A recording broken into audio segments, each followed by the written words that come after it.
Yallah, Beshem Hashem Naaseh Venatzliach, il est déjà 3h13, on a perdu 3 minutes, mais il fallait régler quelque chose.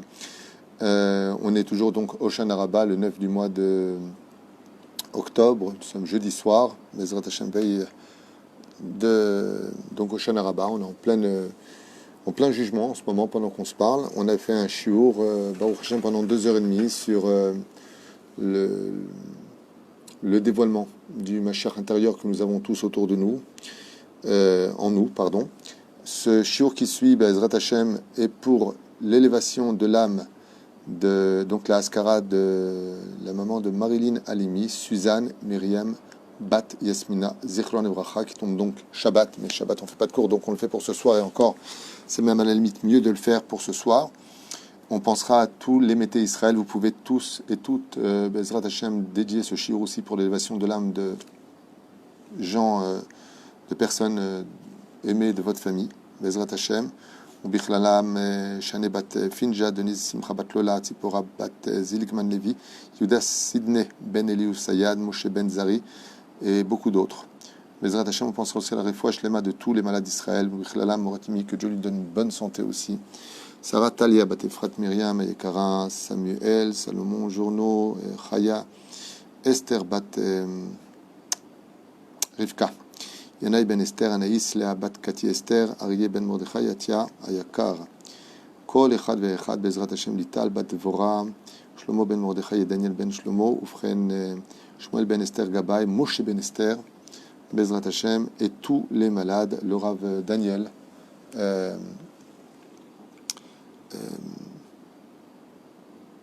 j'ai oublié, ça ne vient pas, c'est pas grave.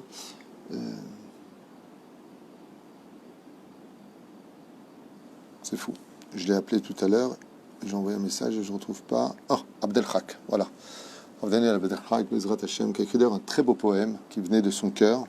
Dans l'ombre de la souffrance, il a laissé parler son cœur et écrit quelque chose de très joli grâce à Dieu, que Dieu lui donne une grande santé, une grande réussite à tous les rabbinim francophones et israéliens, bien entendu, de tous les pays, mais nos amis, le Rav Nissim Cohen Ayakar, le Rav Fitoussi, Ilan Ayakar, qui fait un très très bon travail, toute l'équipe extraordinaire de Torah Box, Rav Benjamin, nous a fait un très très très beau loulav, les rabbinim ici de cette ville, Kolechal Vidargato, Malato, Bezrat Hashem, que nous renforce tous pour apporter le plus de lumière possible dans le cœur de chaque juif, les rapprocher sur les ailes de la Shrina, à la table d'Avidou Sheba Shamaim, et que cette année soit vraiment une année de bonnes nouvelles pour nous tous, une refouach lema, une grande parnassa pour vous tous. Mehmet, Tiskou les Mitzvot.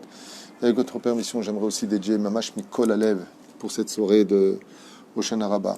Une grande réussite à tous nos donateurs, tous ceux qui nous aident, tous ceux qui compatissent, tous ceux qui, même pas par l'argent, par des beaux messages. Là, par exemple, j'ai reçu énormément de messages sur mon portable pour le cours qu'on vient de faire, vraiment super, extraordinaire, ça renforce. Que Dieu vous bénisse partout où vous soyez, à écart qu'on ait de bonnes nouvelles. Comme je le dis souvent dans Maïdbo des doutes, ça suffit pour les épreuves. On a eu notre lot, maintenant, Baruch Haba, bienvenue pour notre bonheur. Et je vous affirme que la Géoula sera extraordinaire. Elle est proche, qui vivra verra. On sait que, donc on va commencer maintenant le shiur sur les 4 obstacles à l'aïmouna, de l'aïmouna de la fin des temps. Parce que vous savez certainement, comme on l'a déjà enseigné et que vous avez certainement entendu, que la dernière épreuve de la fin des temps sera l'aïmouna. Et Tzadik be'emunato yichye, le Tzadik vivra par le biais de sa émouna, de son adhération à une idéologie qu'on appelle je crois en Dieu, pas je crois réellement, mais j'adhère à Dieu. Je vis Dieu, je suis conscient que Dieu m'aime, je sais qu'il ne veut pas du tout mon mal, et donc, comme je sais que Dieu m'aime et que vraiment il ne veut pas mon mal, et que, alors je vais m'annihiler, je vais m'effacer d'une certaine façon, je vais rester voir transparent aux épreuves pour pouvoir, d'une certaine façon, les surmonter. Alors quand je dis transparent, ça ne veut pas dire que fuir les épreuves est intelligent. Il faut savoir des fois se mesurer à ces épreuves, les vaincre, les surpasser et les transformer en victoire au nom de la Torah. C'est-à-dire, des fois, il y a des épreuves qui pourraient être dramatiques et on va faire preuve, Bezrat Hashem, de courage, on va essayer d'affronter, de ne pas fuir, comme des fois quand on doit de l'argent ou quand on n'arrive pas à s'en sortir dans tel et tel sujet, des fois les gens ne répondent pas. C'est pas forcément intelligent, parce que tu déplaces le problème, tu ne le règles pas. Donc des fois, il faut savoir répondre et dire les vérités en disant, voilà, il se passe ça et ça, voilà où j'en suis. Au moins, tu auras gagné le gain d'être honnête aux yeux de tes interlocuteurs. Il faut savoir que l'aïmouna de la fin des temps ne sera pas comme l'aïmouna de toutes les époques vécues. Alors quand on dit la fin des temps, une grande question qui se pose, on parle de quand? Selon Rabbi Lubavitch, la fin des temps a commencé à la Deuxième Guerre mondiale, à un tel point que même le Rabbi Menachem Mendel, nous disait que la guerre de Gog et Magog, c'était la Deuxième Guerre mondiale. À quel écart? Il n'a pas tout à fait tort, puisqu'il y a trois guerres. Ça va? Puisqu'il y a trois... Attends, on va attendre 2 secondes. C'est bon? Technicienne de 3 heures du matin, un problème? Alors j'en profite pour boire une tasse de café.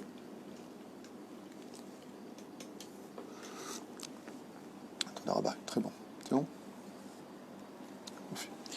Donc on sait que la fin des temps sera empreinte d'une imouna très très difficile. Et le Rabbi avait dit d'ailleurs que, voilà, donc on a dit que la guerre du Gog et Magog, c'était la Deuxième Guerre mondiale, et patati et patata. Ça ne correspond pas à ce que disent les prophètes, mais le Rabbi sait ce qu'il dit. Pourquoi? Parce qu'il existe trois sortes de guerres mondiales. Il y en a qui disent que la guerre mondiale, ce sera un virus à la fin des temps. Il y en a qui ont écrit comme ça, bien avant que ça arrive. Il y en a qui disent que la guerre de Gog et Magog, comme le Chafetz Chaim dit que c'est une guerre de fratricide. Le monde laïque face au monde religieux. C'est ce qu'on est en train de vivre. Chafetz Chaim, okay? Très longtemps. Ce qu'on est en train de vivre. Aujourd'hui, il y a des bagarres entre le monde laïque et le monde religieux. C'est une des élections qui ne parlent que de cela. Est-ce qu'on veut un pays laïque ou un monde religieux? Toutes ces épreuves, toutes ces guerres vont commencer à taper sur le système nerveux. Et nos sages nous ont mis en garde. Quand je dis nos sages, c'est tous les sages. Dans tous les livres qui parlent de la fin des temps, c'est les mêmes dialogues. Écoutez bien les mots, ils sont courts, ils sont simples, mais ils valent de l'or. Heureux celui qui tiendra à la fin des temps dans sa émouna. Rabbi Nachman nous dit quelque chose de terrible. Alors, terrible. Il dit, à la fin des temps, l'argent sera dans les mains du mal. Dans les kochot atuma. Tu veux devenir riche, il faut avoir une mauvaise moralité, tromper, voler, mentir, arnaquer. Tu voudras être honnête, tu n'en verras pas les fruits. C'est très difficile. Quand on voit ce genre de choses, on dit, attends, je comprends pas. Alors, tu arnaques des gens, tu fais 50 000 euros par mois et tu travailles comme un forcené, tu fais même pas 5 000 shekels par mois. On se demande où est Dieu. Alors, ce que je vous invite maintenant, c'est à décortiquer les 4 dernières épreuves de la fin des temps, sur lesquelles, Bezrat Hashem, nous aurons intérêt à rester tout à fait transparents, et non seulement cela, mais nous renforcer dans la Emouna, dans la relation avec notre prochain, dans la relation avec Dieu, dans la relation avec nous-mêmes, de garder notre sang-froid, et surtout d'attendre la Géoula chaque jour. Cette Géoula, elle peut venir de plusieurs façons.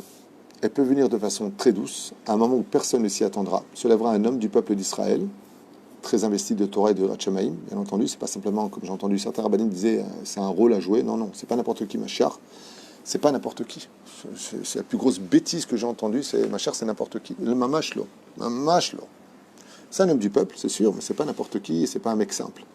C'est un homme qui est Regeba Torah, c'est celui qui viendra résoudre les problèmes de la Gemara qui n'ont pas été compris. C'est pas ça. On raconte une fois le Rav Shteinman à la Vachalom. Il y a un mec qui vient le voir, il lui dit, tu sais, je suis Machar. Il lui dit, mais qu'est-ce que je suis content de te recevoir, viens près de moi. Il lui dit, viens, qu'est-ce qu'il y a? Il lui dit, je comprends pas, la Gemara, il y a Mazet Teko, comment toi tu expliques maintenant ce Teko puisque tu es Machar? Il a dit, vous avez des toilettes, c'est barré. Machar, c'est pas quelqu'un qui est stam, militaire et pas dans la Torah. C'est un homme qui est investi, Geba Torah. Il est investi de Torah, il est investi de Yirat Shamayim, Marzir Atar le Yoshna, il est investi d'Alachot. C'est pas simplement un rôle de ramener sioniste sans Torah le peuple vers la terre. Il y a peut-être Machar Ben Yosef qui est comme ça, selon Rav Kook. Je ne dénigre pas, il y a des références. Mais Machar Ben David, c'est sûr que non. C'est un homme pieux, c'est certain. Il n'y a pas photo sur le sujet. La reine, Bezrat Hashem, ces 4 obstacles peuvent aboutir à une bonne nouvelle, c'est-à-dire que du jour au lendemain, par le fait qu'on fasse tous les efforts, Bezrat Hashem, d'arrêter de nous juger les kafrovam et les kafsrout, c'est-à-dire d'avoir un peu plus de compassion les uns vis-à-vis des autres, de nous remonter, de ne pas voir les défauts et de concentrer sur les qualités. Et donc on peut avoir un grand coup de chauffard qui vivra verra d'un vieux pépé du nom de Elion Nevizachour le Tov qui vient nous dire Abota, Egiazman, Geoula Trem, est venu maintenant le moment de la Geoula. Et là, ce sera waouh, la fête, les chants, l'allégresse, les musiques, les danses. On sera tous heureux. Beth Amikdash, plus de problèmes des nations du monde. Ils déposeront tous les armes, comme le dit le prophète. Il n'y aura plus d'armes qui se lèvera dans le monde entier. Ce sera la fête de Sukkot pour l'éternité, puisque Sukkot Shalom Echa, la fête de Sukkot, représente ceux qui savent faire le shalom. Mais la reine, Bezrat Hashem, on peut entendre de très bonnes nouvelles. Ça peut venir dans la douceur la plus soyeuse qui soit. Mais ça peut venir aussi dans la catastrophe la plus totale, voire perdre 2/3 de l'humanité, des guerres de feu, parce que Dieu a promis de ne pas envoyer des déluges d'eau sur terre, certes, mais il n'a pas promis de ne pas envoyer des déluges de feu, des bombes atomiques, comme c'est marqué dans le prophète. J'enverrai un jour, Yom Cham Katanour, un jour aussi fort et aussi chaud qu'un four. Qu'est-ce qui peut créer une atmosphère aussi chaude qu'un four? Eh bien, une bombe atomique. Qui vivra, verra. On ne sait pas où on va, on ne sait pas ce qui se passera, on ne sait pas ce qui aura. J'en profiterai de refaire une parenthèse, je peux me permettre de vous dire ouvertement, méfiez-vous de tous ces messages qu'on entend et qu'on vous fait passer, qui démoralisent complètement les gens, qui appellent paniquer, c'est la fin du monde, il va y avoir des catastrophes. Quittez et n'écoutez pas ce genre de choses, pour 2 raisons. La première, c'est que personne ne sait qu'il l'aura été Elohim Zolatera. La deuxième, c'est qu'ils sont tous trompés jusqu'à maintenant. Regardez bien tout ce qui a été dit les 25 dernières années. Pour Sukkot, c'est la Géoula, pour Pessah, c'est la Géoula, pour Travit, c'est la Géoula, pour Jenny, c'est la Géoula. Daï. Personne ne sait rien. Les Simanim sont là depuis très longtemps. Aval Dieu, il a ses comptes, et nous, on n'est pas Dieu, et on n'est pas dans ses comptes. La Chen Bezrat Hashem, on ne doit pas faire choix parce qu'il y a des catastrophes qui arrivent, mais on sait que ça peut arriver. On est conscient que ça peut arriver. Ce qui nous arrive aujourd'hui, c'est une Shoah, d'abord psychologique, et une Shoah calcalite, économique. Tout à l'heure, dans les informations, il parlait de plus de 194 millions de personnes, des citadins dans le monde, qui vont passer au seuil de pauvreté la plus totale. On parle de SDF. Donc on est face quand même à des événements qui sont très difficiles. Les armées se remplissent d'armes nouvelles. Le Koweït, je ne sais pas quel pays arabe vient d'acheter, je ne sais pas combien de F-16. Ça n'arrête pas d'acheter. On parle d'armes, on parle de perfection, de bombes atomiques. L'Iran se perfectionne dans ce domaine. Donc oui, les mises en scène pour les catastrophes, on les connaît. Il y aura une comète qui devrait soi-disant s'écraser, toutes sortes de choses. Les icebergs qui vont fondre, qui vont envahir le monde. Trop de films. Vous voulez savoir une chose, c'est ce qu'il va y avoir. Ça ne m'intéresse pas. Pourquoi? Parce que la seule chose qui m'intéresse, c'est ce que nous dit la Torah, comment sortir du problème. Si tout vient dans la douceur, c'est gagné. Baruch Hashem. Si on fait tchouva comme il faut, si on s'aime, si on fait ce qu'il faut, en tant que juif, on respecte la Torah et les mitzvot, tel que Dieu nous le demande, Bezrat Hashem, il est matov manaim. Si c'est pas le cas, et que ça vient dans la dureté, la Gemara nous répond dans Masechet Sanhedrin, et qu'est-ce que fera l'homme pour être sauvé à la fin des temps? La Gemara nous a répondu, la Gemara ne se trompe pas par contre. Une grande différence entre cette nouvelle façon de devenir Madame Soleil et d'écouter ce que disent les Chachamim. La Gemara nous dit, qu'est-ce que fera un homme pour être sauvé à la fin des temps? Il étudiera la Torah. Ouais. Yasok bat Torah, ba mitzvot, il accomplira les mitzvot de son étude, ve gmilut chasadim, et il fera du bien autour de lui. Mais ouais, mais bon, c'est la Gemara qui lance un rabotaï. Umaya ase Adam. Et qu'est-ce que devra faire l'homme? Fixe un temps d'étude, accomplis les mitzvot de la Torah, et sois bon avec ton prochain. C'est tout ce qu'on demande. Ça, c'est la Gemara qui l'enseigne. Ceci étant, tout ça peut s'effondrer si on n'a pas l'essence même du pilier principal de ces accomplissements, c'est l'aïmouna. Qu'est-ce que tu voulais dire? Ah bon, Seuda Shlichit, c'est vrai, c'est une ségoula, c'est un remède pour éviter de subir les fracas de Gog ou Magog. C'est pour ça d'ailleurs que les Lubavitch ne font pas Seuda Shlichit avec du pain, parce qu'il dit comme c'était la Deuxième Guerre mondiale, alors on n'a plus besoin d'être protégé de Gog ou Magog, puisque donc ils ne font pas Seuda Shlichit, qui est caronne avec du pain, quoi. Bon, moi je n'adhère pas à cette explication, je dis que oui, c'est le Rabbi l'a dit, c'est ce qu'il dit. Seulement ce qu'ils ont oublié, c'est que selon les Chachamim, il y a 3 guerres mondiales. Il y a 3, guerres de Gog ou Magog. Il y en a 3. et celle qui est prescrite par nos prophètes, c'est que toutes les nations du monde, soit 55 pays exactement, devront se réunir au point de couvrir tous les océans contre Israël. Pour l'instant, on n'a encore jamais eu ça dans l'histoire. Donc il y a un problème avec cette explication, mais ça ne veut pas dire que c'est la dernière guerre de Gog ou Magog. Imam Israël, Zochim, Ezrat Hashem. Amen. Alors maintenant, on rentre dans un texte très très puissant, très intéressant, de 4 petites phrases qui vont faire le sujet d'un cours que je vous conseille d'écouter. Pourquoi je vous conseille d'écouter? Eh bien parce qu'il va nous apprendre quand même des choses. Alors là, je mets mon texte devant moi. Il y a quelqu'un qui demande, est-ce qu'on fait Kiryat Shema avec toutes les brachot ou juste le Shema? Pour Arvit, toutes les brachot, tu fais tout. Juste Shema Israël, il n'y a pas besoin de chanter les Ta'amim, puisqu'on a dépassé Chatzot, ça se lit sans Ta'amim. Avec Kavana, sans Ta'amim. Tov. Alors, maintenant, ce qu'on dit, c'est d'Ivrei Chazal, essentiellement pris des livres de Rabbi Nachman. Comme ça, vous avez une référence, c'est pris de lui. D'accord? Il dit comme ça, Kiesh Arba'at Varim, Amakshim al Aitraskut Be'emuna, Bedor Acharon Be'ikvad Meshicha. Donc, ça en hébreu, je traduis. Et il dit ici, car il y aura 4 éléments qui viendront compliquer la dernière génération qu'on appelle le talon de l'avenue du Mashiach, juste avant que ne se dévoile le Mashiach. Ikvad Meshicha, ça veut dire le talon du Mashiach, la fin des temps.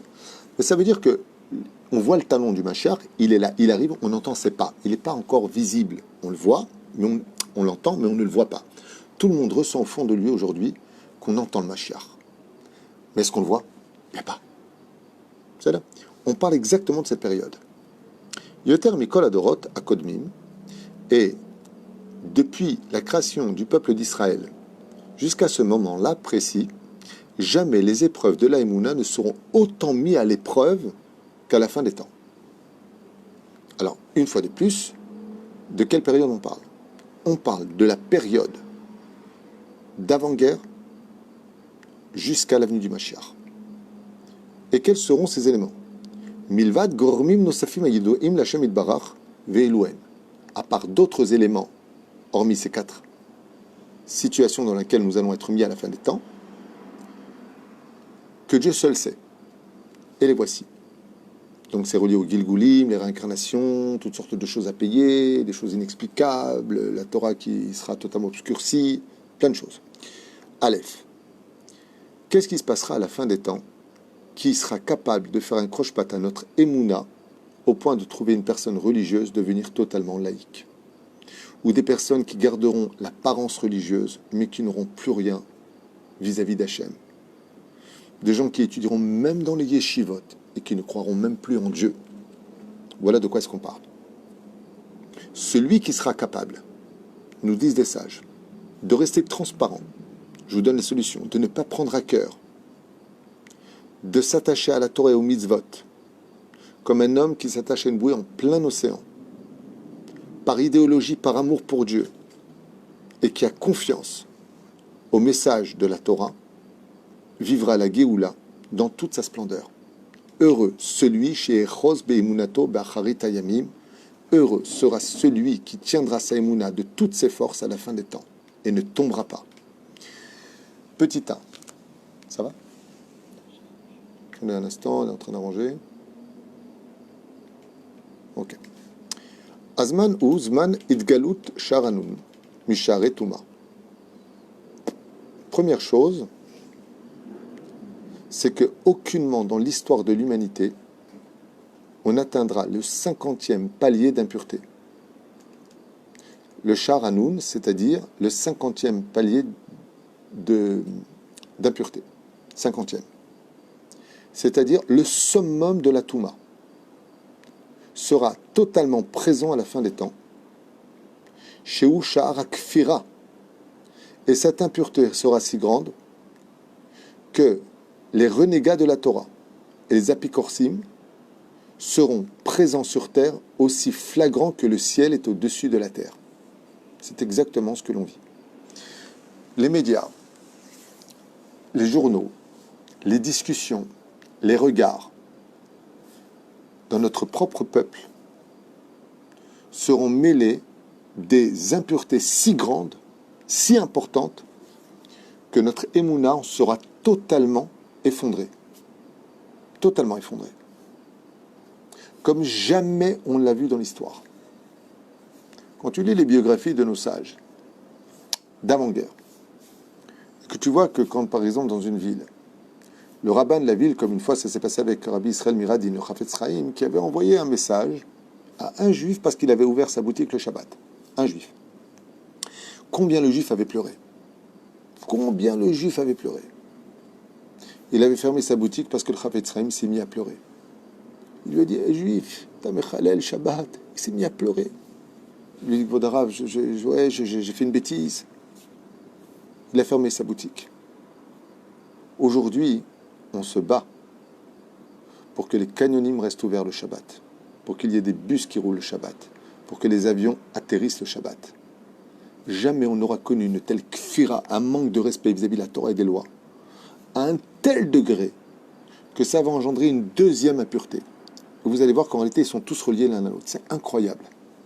Ce que nous livrent ici les 4 barrages de la Emouna, de la fin des temps, c'est un engendrement qui bémet à toutes les raisons pour faire de nous aujourd'hui ce qu'a dit le Rav Ovadia Yosef.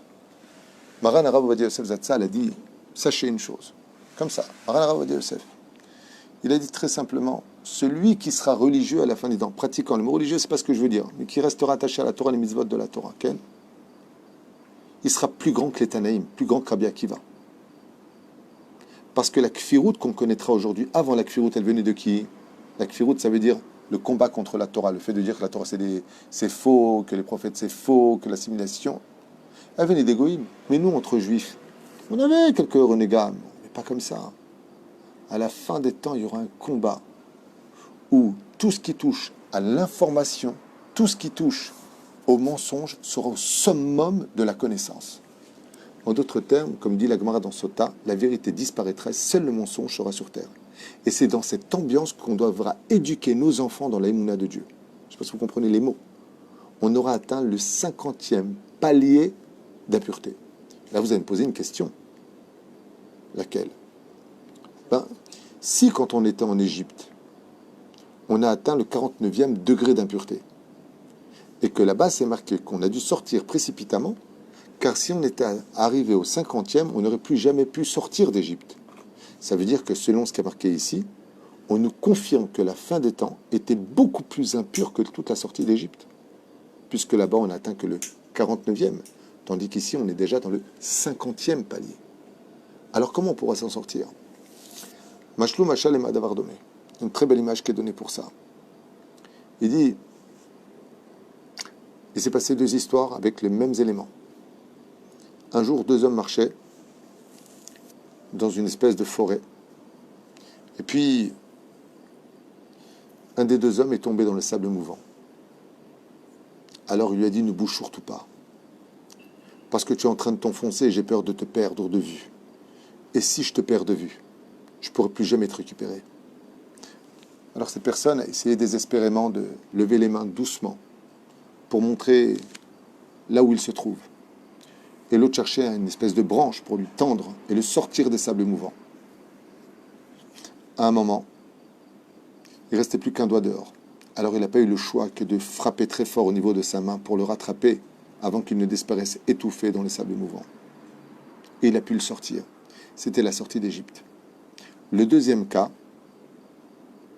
c'est que les 2 hommes qui marchaient étaient attachés par une corde, ou plutôt par une chaîne, une très belle chaîne. Ils ont dit, on ne sait jamais ce qui nous arrive. Et voilà qu'un des 2 hommes est tombé dans les mêmes sables mouvants. Alors il lui a dit, t'inquiète pas, je te sors de là. Il lui fait vite, je suis en train de disparaître. Il lui a dit, prends juste ton souffle, ne t'inquiète pas. Fais-moi confiance, retiens ta respiration, car même si tu vas au fond des sables mouvants, comme tu es attaché par une chaîne, de là où tu es, je te sortirai du problème. Avant le don de la Torah en Égypte, on était attaché à aucune chaîne, ce qui fait que Dieu, tant qu'il voyait un doigt qui existait, Etzba Elohim, il a pu nous sortir du pays d'Égypte. Mais vite, avant le 50e. Mais après le don de la Torah, En Yush Klal Baolam, il n'y a pas de désespoir. Parce que même si on s'assimile au plus profond du 50e palier d'impureté, étant donné que la Torah maintenant nous relie à Dieu par un contrat immuable, alors automatiquement, même si on a atteint le 50e degré d'impureté, qu'on s'est enfui à l'intérieur des sables mouvants, Dieu tirera simplement sur la chaîne de la Géoula pour nous sortir immédiatement de la Touma à la Kedusha. Mais à une condition. Pour ça, il y a une condition. C'est cette bouffée d'air que tu devras prendre alors que tu seras au fond des sables mouvants. Il va falloir que tu retiennes ton souffle. C'est le symbole de la Emouna. Quand vous serez dans ces sables mouvants, dit Hachem, alors que vous savez que vous serez attaché, votre espoir il sera basé que sur une seule chose. Quand est-ce que tu tires sur la corde? Quand est-ce que tu tires sur cette chaîne pour nous sortir? Parce qu'on est à bout de souffle. Et Dieu, il te dit, je sais exactement combien de souffle il te reste. Mais je veux juste savoir comment tu vas réagir. Si je mettais un peu de temps pour tarder, alors que moi je sais que tu as encore un peu de souffle. Parce qu'il est hors de question que tu meurs. Les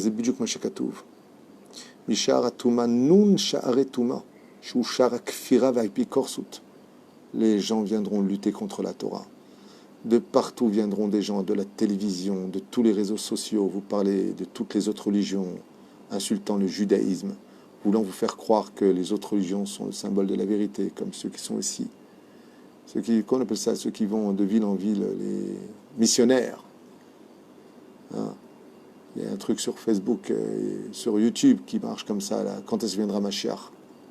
Ils veulent vous faire croire que le clouté, c'est le Mashiach. Hashem Ishmo Verachem. Has vechalila vechas. Shtuyot. Akol sheker. C'était la première porte. C'est-à-dire que ceux qui auront le pouvoir, ceux qui nous dirigeront, ceux qui nous feront les médias, seront des gens qui sans aucune contrainte seront des kofrim batora et des apikorsim de la Torah qui auront atteint le 50e palier d'impureté, pour qui les représentants de la Torah ne seraient que des animaux dans des eaux. C'est dur, hein? C'est la première char. Ki bacharit ayamim vekachiye, jamais on n'aura vu autant de apikorsim à la fin des temps de toute l'histoire du peuple d'Israël. C'est-à-dire à l'époque de Dathan et Abiram. C'est un apikoros Dathan dans l'histoire. Il y avait un, Abiram, deux. Les 250 avec Korah. Allez, je les mets dedans. Mais il n'y a pas beaucoup. Les gens attachés au judaïsme et à la valeur de la Torah et des mitzvot seront peu à la fin des temps. Et les gens diront, mais à quoi ça sert d'être religieux? Ceux qui paraîtront être des gentlemen de la vie face à ceux qui paraîtront être des débiles de la vie. Des Chilul Hashem, des gens qui n'écoutent pas les informations, qui sont mal informés, qui ne regardent pas ce que les autres regardent. Donc ils sont toujours en retard par rapport à ce qui se passe dans le monde, parce qu'ils sont investis de l'étude de la Torah. Alors ils ne seront pas au courant vraiment de ce qui se passe. Et puis ils n'auront pas les moyens de s'acheter ce que les autres peuvent s'acheter. Alors on les verra bêtes et sales, alors que le monde tenait sur eux.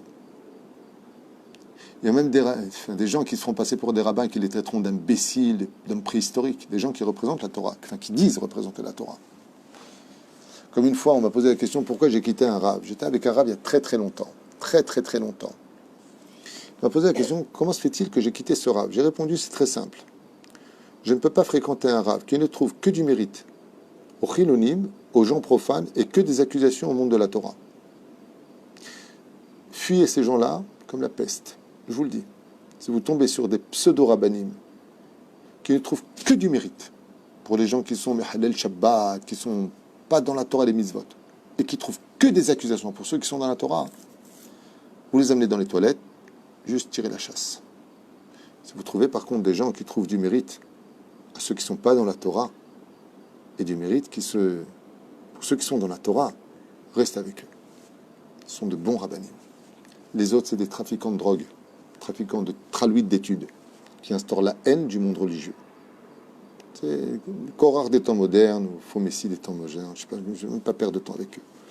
Donc c'est la raison pour laquelle j'avais quitté ce pseudo-rave qui ne cessait de trouver que du mérite pour tous les chilonimes. Ils ont toutes les raisons du monde de l'être, et le monde religieux, que des mauvaises choses à dire sur eux. Hashem Ishmor. Moi je préfère quelqu'un qui trouve du mérite à tout le monde. Voilà. Tov, deuxième chose, qui viendra comme obstacle à la Emouna à la fin des temps. Première, donc n'oubliez pas, l'atmosphère sera donc, c'est ce que tu avais dit dans le shiur précédent, totalement impure du Nun Sharetuma. mais surtout on sera entouré de gens, et je connais une personne qui est partie travailler, qui avait beaucoup d'émouna, partie travailler avec des gens qui sont kofrim batora, des réformistes, et cette personne n'est autre qu'une réformiste aujourd'hui. L'opachot velo yuter. Ça veut dire, quand tu rentres dans une parfumerie, tu sens le parfum, tu rentres dans une porcherie, tu sens le porc. En malasot. Zamatsav. Shem Yazor. Deuxième chose, bête. Akadosh Baruch Hu matzir et panav mitanu. Aster toch aster. Oh. Nistam hazon mitanu. Bli navi. Chosé. Ruach HaKodesh. Gam hatzadikim shemitzad atzmam reuim lekach. En ador zakai. Et là, je vous demande d'écouter, c'est vraiment incroyable ce qu'il dit ici. C'est tellement vrai. Il dit, la deuxième épreuve, qui sera la plus dure de toutes, c'est le silence absolu de Dieu. Le silence de Dieu sera total à la fin des temps. Keilou, il n'est plus là. C'est comme si qu'il avait déserté du monde qu'il a créé lui-même. Il sera dans une cachette qui est elle-même dans une cachette. Aster astir panay. Betor Esther. Et écoutez bien. Nistan hazon mitanu. Ça correspond à ce que je vous ai dit tout à l'heure. Il n'y aura que des mythos, il n'y aura plus de prophètes. Plus personne ne sera capable de dire clairement les choses pour prévenir le peuple. Il n'y aura que des hypothèses. Il n'y aura plus de prophètes. Comme à l'époque, tel voir le Rabbi, Baba Saleh, les grands de la Torah, le Rav Vadia, qui étaient capables de te dire des vérités. En choseve, en ruach hakodesh. Il n'y aura plus d'hommes qui possèdent le ruach hakodesh à la fin des temps. Peut-être le ruach hakodesh. Gam tzadikim. Même les tzadikim de la fin des temps. Shemitzad atzmam reuim lekach. Qui auraient pu être dignes de cela. En ador zakai. Dieu ne leur donnera pas ce qu'il a donné à leurs prédécesseurs, le ruach hakodesh. Ça veut dire qu'on vivra dans un monde où il y aura deux choses terribles. D'un côté, le silence total de Dieu. On a envie de dire, mais Dieu, t'es où? C'est pas possible. On dirait, bon, en fin de compte, je fais pas Shabbat, couche avec une goya, mange du porc, le truc, il se passe rien. Il n'y aura rien qui se passe, rien. Des défilés d'homosexuels, et on fait l'amour comme ça, dans les champs, devant les enfants, comme ils ont fait ici quand ils ont débarqué à Ashdod. Les homosexuels sont embrassés devant les enfants ils ne comprenaient pas. Comme a raconté une femme qui m'a dit que son fils qui étudie au Talmud Torah, il a vu deux hommes s'embrasser. Maman, regarde, il y a deux hommes qui s'embrassent. Mais non, pas du tout. Ils sont russes, ils s'embrassent sur la bouche comme ça en Russie. Ça ne savait plus quoi dire. Mais Dieu, t'es où? T'es où, Dieu? Mais t'es où? Elle est où la justice de Dieu? Allez, montre-toi. Tu veux qu'on croie en toi? Montre des signes. Ne te montre pas toi, mais montre des signes. Un silence radio total. Aucun signe, que tu sois Shomer Shabbat ou pas. Au contraire, il y a marqué Dieu sera caché dans la chambre d'une chambre. Ça veut dire quoi ça? Ça veut dire que ce sera tellement caché, la providence divine, elle sera tellement, on dirait tellement que le monde sera sans Dieu à la fin des temps, que celui qui sera dans le mal, ben il réussira. Celui qui sera dans la vérité, il sera en bas de l'échelle. Et on a envie de dire, mais Dieu, t'es où? Qu'est-ce que tu fais de nous? Tellement ce sera caché. Et les tzadikim de la fin des temps, eux-mêmes, ne seront plus capables de dévoiler ce qui se passera demain. Ça me rappelle quelqu'un de grand, enfin pas super grand, mais quelqu'un de grand quand même, qui avait dit à une époque, n'achetez surtout pas d'appartement, les prix vont s'effondrer. Je parle de ça il y a 15 ans. Tous ces élèves qui pouvaient acheter ne peuvent plus acheter. Faire très attention. Et c'est ce qu'il dit. Afil ou otam tzadikim qui bemet mitzad atzmam était digne d'avoir le roi HaKodesh, Dieu, même ça, il le retira. C'est-à-dire qu'on n'aura même plus de personne pour nous guider clairement, si ce n'est que tous ces messages qui affolent le monde entier de la catastrophe finale, vous allez mourir, c'est la fin des temps, une comète va s'écraser, la bombe va être rivée. Et comme j'ai dit, déjà que les gens sont à bout, si en plus tu en rajoutes, oui, je le dis moi, je le dis à voix haute, je dis que les juifs de Galout, Béhémet, doivent se préparer et s'orienter vers la Aliyah. Ça, je le dis depuis des années. C'est là. Mais quittons la catastrophe. Ken. Il y a quelqu'un qui demande, c'est Nathalie, les 36 tzadikim cachés, ils seront plus là? Selon le Ramban, il y a 36 tzadikim dévoilés et 36 tzadikim cachés. Ils sont présents à toutes les époques. Mais les cachés, comme ils sont cachés, on ne les connaît pas. Donc on ne peut pas aller les voir. Ça peut être votre voisin. Par exemple, nous on a un avraire. Il s'appelle le Rav Baruch. Pour moi, c'est certain que c'est un des 36 tzadikim sur lequel le monde repose. C'est évident. On a l'arabe Shlomo Yehuda, Talmid Chacham Atzum, respecté, aimé de tous. C'est évident que c'est un... Bon, lui, il est dévoilé aujourd'hui, donc c'est un tzaddik dévoilé. Le Rav Yitzhak Yosef, le Rav David Yosef, les enfants du Rav Yosef, c'est tous des tzaddikim. Baruch Hashem, le Rav Zamir Cohen, les gens qui font du bien autour d'eux. Baruch Hashem. Beaucoup de tzaddikim. Rav Kanevski, c'est un tzaddik dévoilé. On parle des nistarim, les tzaddikim cachés. Ben, si on les connaît, ils sont plus cachés. Donc, eux, ils jouent un rôle de protection, comment dire, de dôme spirituel. On ne voit pas, mais ils sauvent le monde. Il y a 36 tzaddikim cachés et 36 tzaddikim dévoilés. C'est là. Rav David Abu Hatzera, c'est des gens qui sont connus. C'est là. Bezrat Hashem Bara. Le deuxième point, donc, ce sera le silence de mort. On peut appeler ça comme ça, de Dieu. Ça veut dire qu'on a envie de dire à Dieu, mais elle est où la justice? Et c'est vrai que de tout temps, comme par exemple l'a dit Papous à Rabbi Akiva, Rabbi Yehuda ben Papous, qui est un grand Talmid Chacham aussi, mais qui était prêt à s'assimiler pour devenir juif à la maison, mais comme un goy à l'extérieur. C'était une philosophie qui existait déjà à l'époque des Tanaïm. Et on voyait la justice. On voyait la justice. Ça veut dire que Rabbi Akiva a été arrêté parce qu'il étudiait la Torah, et Papous a été arrêté parce qu'il a eu un problème de juridiction avec les Romains. Et qu'est-ce qu'il dit? Rabbi Yehuda ben Papous, il dit à Rabbi Akiva, il lui dit, Ashrecha shinifasal livrei Torah. Heureux est ton sort parce que tu as été attrapé, parce que tu as étudié la Torah. On voyait que celui qui n'était pas dans la Torah était puni, celui qui faisait péché, il était puni, celui qui prenait une femme mariée, était puni. Aujourd'hui, le mec, sans aucune impunité, il prend une femme mariée, il lui fait un gosse, un bâtard, il n'a pas de problème de santé, il a pas, t'as le pauvre rabbin qui est là. Dieu, tu fais quoi? C'est quoi ton truc? Le mec qui fait ça, il vient pour construire le pays, il perd tout. Dieu, t'es où? T'es où? Ce sera un obstacle qui fera tomber beaucoup de gens de leur émouna. Et ce silence sera si terrible. C'est parce que c'est un silence qui fera beaucoup de bruit dans les cœurs. On a envie de dire à Hachem, regarde, on veut étudier la Torah, on veut faire Torah Mitzvot. Et pendant que nous, on cherchera comment faire Shabbat, ceux qui prendront l'avion pendant Shabbat, ils ne sauront plus quoi faire de leur oseille. Ce sera terrible comme épreuve. Les mondes seront inversés. C'est comme si on serait en train d'étouffer dans un monde sans aucune vision, parce qu'on sera dans les sables mouvants. Mais Dieu nous dit, tenez bon, je tiens la corde. Je vais la tirer quand je le désirais. Fais-moi confiance. Est-ce que tu tiendras ou pas?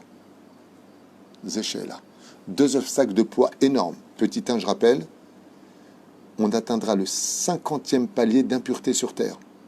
Ça veut dire la pornographie, excusez-moi pour le temps, pour sera à portée de main de tous les enfants, de tout homme. La facilité de la débauche sexuelle sera tapie à n'importe quelle situation. Le fait de ne plus faire de mal à quiconque, on n'en a plus rien à faire. On se vantera du mal qu'on a fait. On se vantera de se montrer nu sur Facebook. On se vantera de faire du lachon hara. On se vantera de tous les mâles à la fin des temps. Les portes de la picorsoute et de la kfira seront summum comme jamais dans l'histoire ça a été connu. Première chose. Deuxième chose, un silence de mort venu du ciel, comme si que Dieu n'existait plus, chas v'shalom, tellement Dieu se cachera pour ne pas le laisser apparaître. Et le pire, c'est que nos dirigeants ne seront plus empreints de Roi HaKodesh pour nous consoler de l'avenir, de ce qui se passera vraiment pour nous, et nous donner des explications rationnelles pour nous donner une bouffée d'oxygène. Terrible, hein, ce qui est marqué. Troisième, vous voulez entendre? Troisième épreuve. Ribou la Sevel. Les souffrances de la fin des temps. Haïsourim ve'atzarot. Les malheurs et les complexités de la fin des temps. Haruchaniut vagashmiut miprinat velo shamu el Moshe mikotzer ruach mavoda kasha. Alors, écoutez bien. Quand Moshe est venu libérer les enfants d'Israël, vous vous rappelez ce qui s'est passé? Moshe arrive. Shalom, shalom. How are you? Fine, thank you, and you? Ok. Moshe dit, vous me reconnaissez, je suis le prince d'Égypte. Ouais, on te connaît, ouais, qu'est-ce que tu veux? Dieu m'a parlé et il m'a dit de vous libérer. Ah ouais? Ok, il y a un code pour ça. T'as pas de témoin, on peut pas te recevoir. Très bien, ils ont raison. Les enfants d'Israël ont raison. Je peux pas dire, tu imagines si tous les tarés qui arrivent en disant Dieu m'a parlé, je suis le machère, on s'en sort plus. Et il y en a des tarés. Il y en a à l'appel. Mais très intéressant de voir que Moshe Pourquoi est-ce que Bémet, il a dit à Dieu, mais pourquoi tu fais ça? Parce que le Mashiach devait connaître un code, qui était les mots de Pakod Ifkod. Et ils lui ont dit, si tu es Mashiach, alors donne-nous ce secret-là. Et Moshe va leur dire, Pakod Ifkod. Les anciens, qui connaissaient ce secret, vont dire à Moshe, qui était donc prince d'Égypte, effectivement, tu es le Mashiach. Si tu as été capable de donner ces deux noms-là, c'est que la providence divine t'en a investi. Effectivement, c'est Dieu qui le donnera à Moshe avant qu'il parte. Tu leur diras Pakod Ifkod, et Ben Israël. Et pourtant, les enfants d'Israël vont prendre des pierres et lapider Moshe. Ils vont lui dire casse-toi. Casse-toi, on ne veut pas de toi, tu nous saoules. D'où est-ce que ça vient? Ils étaient tellement dans la souffrance, tellement battus, tellement dans l'esclavage, tellement soumis à la douleur, qu'ils n'étaient plus aptes à entendre parler de la rédemption finale, de la Géoula. Le mot Géoula ne rentrait plus dans leurs oreilles. De combien de pourcents on parle? 80%. Le Maharsha dans Masechet Shabbat nous dit, à la fin des temps, les souffrances seront tellement nombreuses, les mauvaises nouvelles, la situation sera tellement difficile, que quand on dira, si Dieu veut, Mashiach arrive, on répondra, c'est bon, tu me saoules, Mashiach. Les Juifs montent en Israël, ça va, tu me gonfles, pourquoi vous êtes mieux vous en Israël, il n'y a pas des coups de couteau en Israël, il n'y a pas de problème de coronavirus, il n'y a pas de problème d'argent. On sera complètement aveuglés. Pourtant, les arguments seront bons. Comme je vous l'ai dit, le mensonge prendra la place de la vérité, et la vérité prendra la place du mensonge. Un truc de fou. Écoutez bien ce qu'il dit, dans le troisième argument de ce qui pourra ébranler la émouna de la fin des temps. Ribouille à Sével, les souffrances se multiplieront tellement, Vaïsourim et les épreuves, les tsarot, les malheurs, Rouchaniut Begashmiut, aussi bien dans le domaine spirituel que matériel, seront du même niveau par contre, donc là pas quelque chose d'inconnu, que la sortie d'Égypte. Ça veut dire que quand aujourd'hui on parle de fêter Pessah, on est complètement concerné par tous les malheurs qu'on subit aujourd'hui. La fin des temps sera empreinte d'une telle situation qu'on n'aura pas le temps de se sécher les larmes d'un malheur qu'on en aura déjà un autre qui tape à la porte. Ça n'arrêtera pas. À un tel point qu'on ne sera même plus à l'écoute des signes de la Géoula. En disant, vous savez quoi, vous me gonflez avec votre Géoula, votre Mashiach, ça va, stop, c'est bon. Comme ils ont fait à Moshe Rabbeinu. C'est ce qu'il dit ici. Vélo, chameau, el Moshe, mikotzer ruach, mais abodakasha. Ils étaient tellement à bout de souffle, tellement ils n'en pouvaient plus, tellement le travail était insupportable. Suer, sans goût, sans lendemain, sans avenir, qui, quand le Mashiach est venu, ils l'ont dit casse-toi. C'est ce qu'on vit un peu aujourd'hui. Hein. Mais c'est exactement ce qu'il dit, c'est la fin des temps. Tu réponds à ce que je viens de dire.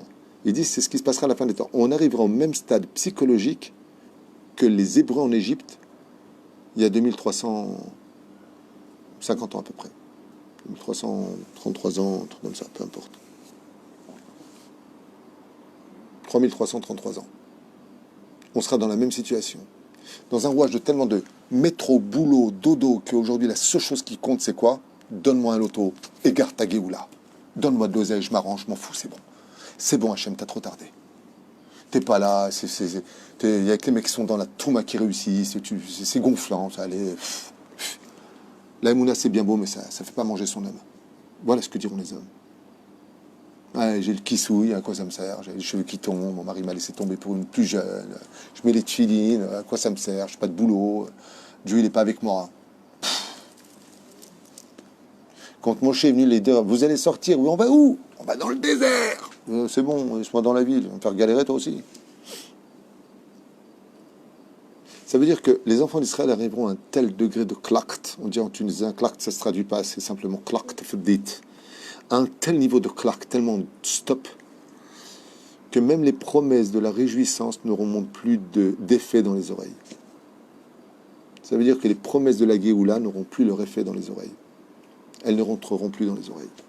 Il y a quelqu'un qui dit, est-ce que le fait de parler tout le temps du Mashiach est bien car selon les écrits sfarades, il ne faut pas trop parler, car au contraire, ça l'éloigne. C'est très juste ce qu'il dit, c'est l'enseignement du Ben Ishraï. Le rabbi de Lubavitch a été contre, il y a plusieurs façons de le comprendre.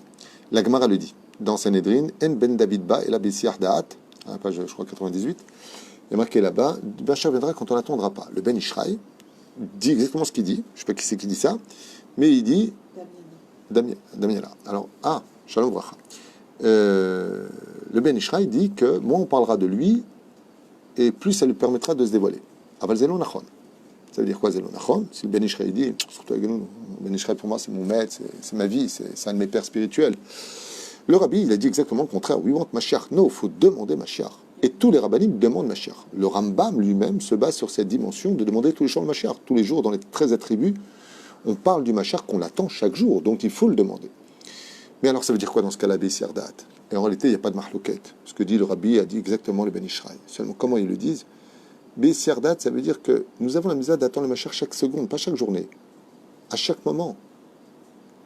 Mais il viendra un moment où on n'attendra plus. Un moment où on n'attendra plus. Un moment. Pas une journée, pas une semaine ou pas un mois. Donc, est-ce qu'on doit en parler? Bevadai qu'on en parle. C'est une grande mise à parler du Mashiach. Surtout qu'on est en pleine période. Aujourd'hui, on est à la fin des temps. La Gemara nous parle. Igvade Meshicha. Le talon du Mashiach. Pourquoi est-ce qu'on en parle? Parce que la parole est créatrice. Et si tous les Juifs aujourd'hui sortaient en disant Béhémet, comme le marque la finalité de la fin des temps, quand est-ce que viendra Mashiach? Les Chachamim ils disent quand les Juifs en auront marre de la galoute. Pas celle qui est géographique simplement, la galoute spirituelle. On est en galoute spirituelle. On n'en a pas marre. On n'a pas envie de mieux. Quand tous les Juifs en auront marre de la galoute, alors on sortira. Pour cela, il faut attendre le Mashiach. Et c'est pour ça que le cours précédent correspond parfaitement au cours de maintenant. C'est que si Mashiach tarde à venir, c'est parce que Dieu attend aussi que tu sois ton propre Mashiach. Sauve-toi ta propre vie. Dévoile le potentiel qui est en toi, qui est le cours de tout à l'heure. C'est pour ça qu'en réalité, Mashiach vient aussi bien pour ceux qui l'attendent que ceux qui ne l'attendent pas, selon les deux versions, celle du Rabbi et celle du Ben Ishraï. C'est-à-dire, manienne, comme quoi qu'il y a plusieurs façons d'être juif. Mais ce qui est sûr et certain, c'est que si on n'attend pas le Mashiach, on n'attend plus rien. Parce que la clé finale, c'est cela. Surtout que si je dévoilais que dans le Masechet Sanhedrin, Rav Hillel dit qu'il n'y a pas de Mashiach qui vient. Comme ça. Rav Hillel, il dit En ben David ba. Il n'y a pas de Mashiach qui vient. N'attendez personne. Wow. Pourquoi? Rav Yosef répond En divrei mamashou be divrei Rabbi Hillel. Il n'y a pas de signification comme le dit Rabbi Hillel. Pourquoi Rabbi Hillel dit qu'il n'y a pas de Mashiach? Il dit tout simplement parce que le Mashiach est déjà venu et il n'y a pas marqué qu'il reviendra deux fois. C'était qui? Chizkiyahu Amelech. Étant donné qu'il n'a pas été digne de se dévoiler parce qu'il n'a pas chanté le Hallel en l'honneur de Dieu le soir de Pessah, quand Dieu l'a libéré de l'armée de Sancheriv, roi de Hachour, eh bien, il n'est plus digne d'être le Mashiach. Donc Rav Hillel, il prône pour l'idée de dire que la fin des temps sera le règne de Dieu lui-même et non pas d'un homme qui viendra nous sauver. Seulement, faites très attention à ce genre d'enseignement pour les ignorants. C'est pas péjoratif quand je dis ignorant, il faut savoir étudier le Talmud. On ne sort pas des halachot du Talmud. Et c'est pas le Talmud qui définit notre vie. C'est des enseignements du Talmud, c'est de la connaissance. Véridique, mais c'est de la connaissance. Ce qui compte, c'est la halacha. La halacha n'est pas comme Rav Hillel. C'est pas Hillel, hein. Pas Hillel Zaken. Rav Hillel, c'est un Rav, un Amora. La halacha a fixé que oui, il y aura un homme, et donc il y aura un homme. Le Rambam a fixé qu'il y a un homme, et tous les Chachamim pensent qu'il y a un homme. C'est pour ça que Rav Yosef dit En divrei mamashut. C'est-à-dire, on n'a pas à tenir compte de l'enseignement de Rav Hillel. Pourquoi? Parce que la majorité des rabbanim ont décrété qu'il y aura un homme qui viendra nous libérer. Donc, oui, il y a un homme qui viendra nous libérer. C'est ça? Le Rabbia était le Mashiach de son époque. Le Rav Ovadia était le Mashiach de son époque. Le Rav Shach était le Mashiach de son époque. Mais le Mashiach Vadaï, on l'attend. Et il s'agit vraiment d'un homme né d'un père et d'une mère, et surtout pas d'un Saint-Esprit, sinon ça effacerait complètement le potentiel du cours de tout à l'heure. Parce qu'il y a une suite à ce cours, mais je ne voulais pas trop m'attarder. Ça me faisait signe qu'il fallait faire une pause. Faute. Et donc, Vadaï, que le Mashiach, pour pouvoir dévoiler son potentiel, doit venir d'un potentiel humain. Donc surtout pas d'un esprit qui aurait mis une femme enceinte, Chaz Veshalom, ce qui en réalité était un inceste, une venue au monde d'un inceste. Donc l'opposé total à la Géoula. D'où le fait de se faire croire, passer pour le Goël, pour le Mashiach. Enfin, c'est un autre sujet à propos de la théologie chrétienne qui n'a pas de rapport avec nous. Mais pour en venir à ce qu'on disait, Bevadaï, qu'on a le devoir d'attendre le Mashiach tous les jours et que c'est très important de chanter en l'honneur du Mashiach, de lui dire combien on l'attend et combien. Pourquoi? Parce que ça démontre qu'on en a marre de la galoute et qu'on veut mieux que cela. Vous savez, quand vous avez un enfant qui dort, vous n'allez pas proposer un bon yaourt. Pourquoi? Parce qu'il dort. Tant qu'il ne le demande pas et qu'il dort, Vous ne le dérangez pas. Ainsi est Dieu avec les enfants d'Israël. Tant qu'on reste endormi dans notre galoute de métro, boulot, dodo, et qu'on ne demande pas mieux, alors il n'y a pas besoin de donner mieux.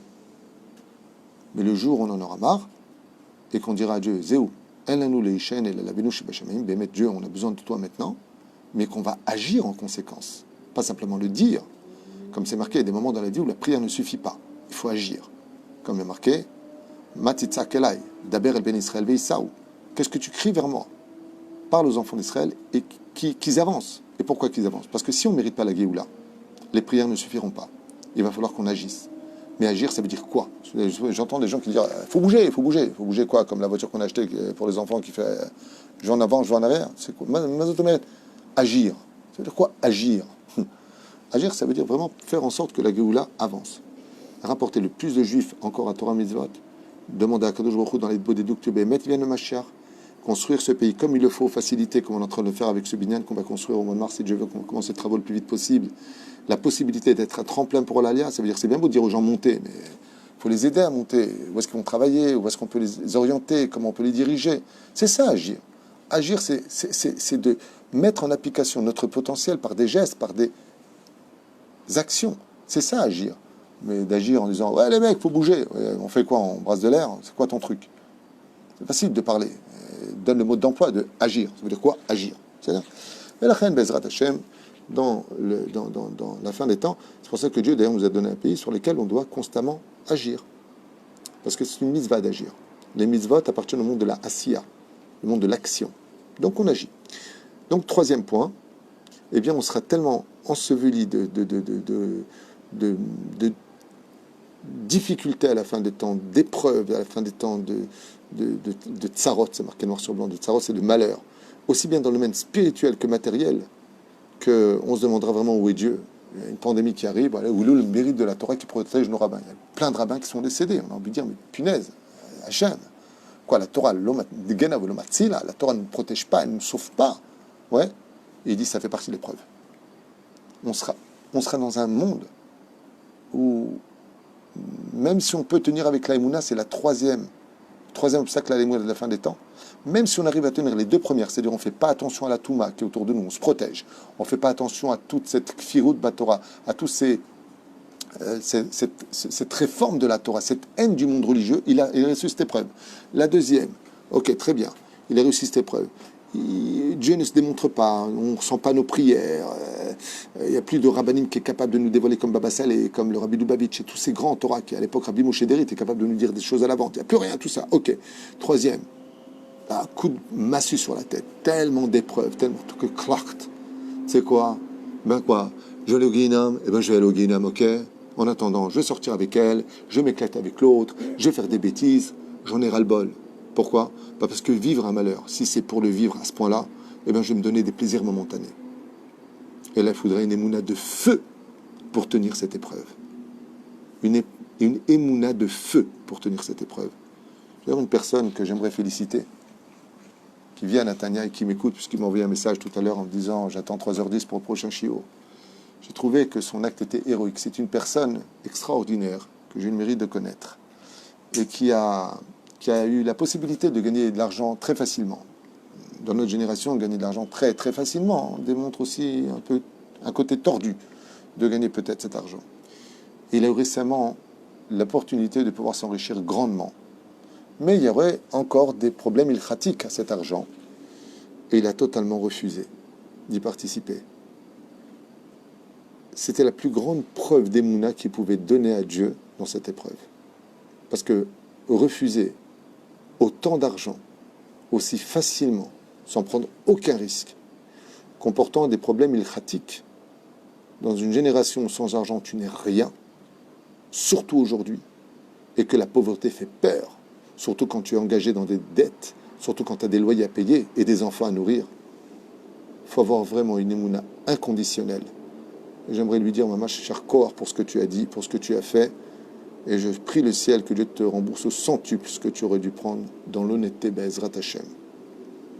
Comme je le dis souvent, chers amis, mieux vaut manger une petite tarte bien fraîche qu'un grand gâteau périmé. La quatrième chose, et je finirai avec ça pour ce deuxième shiur, Bezrat Hashem, Mikevan Shasitra Ahara'i Lifne Bitula,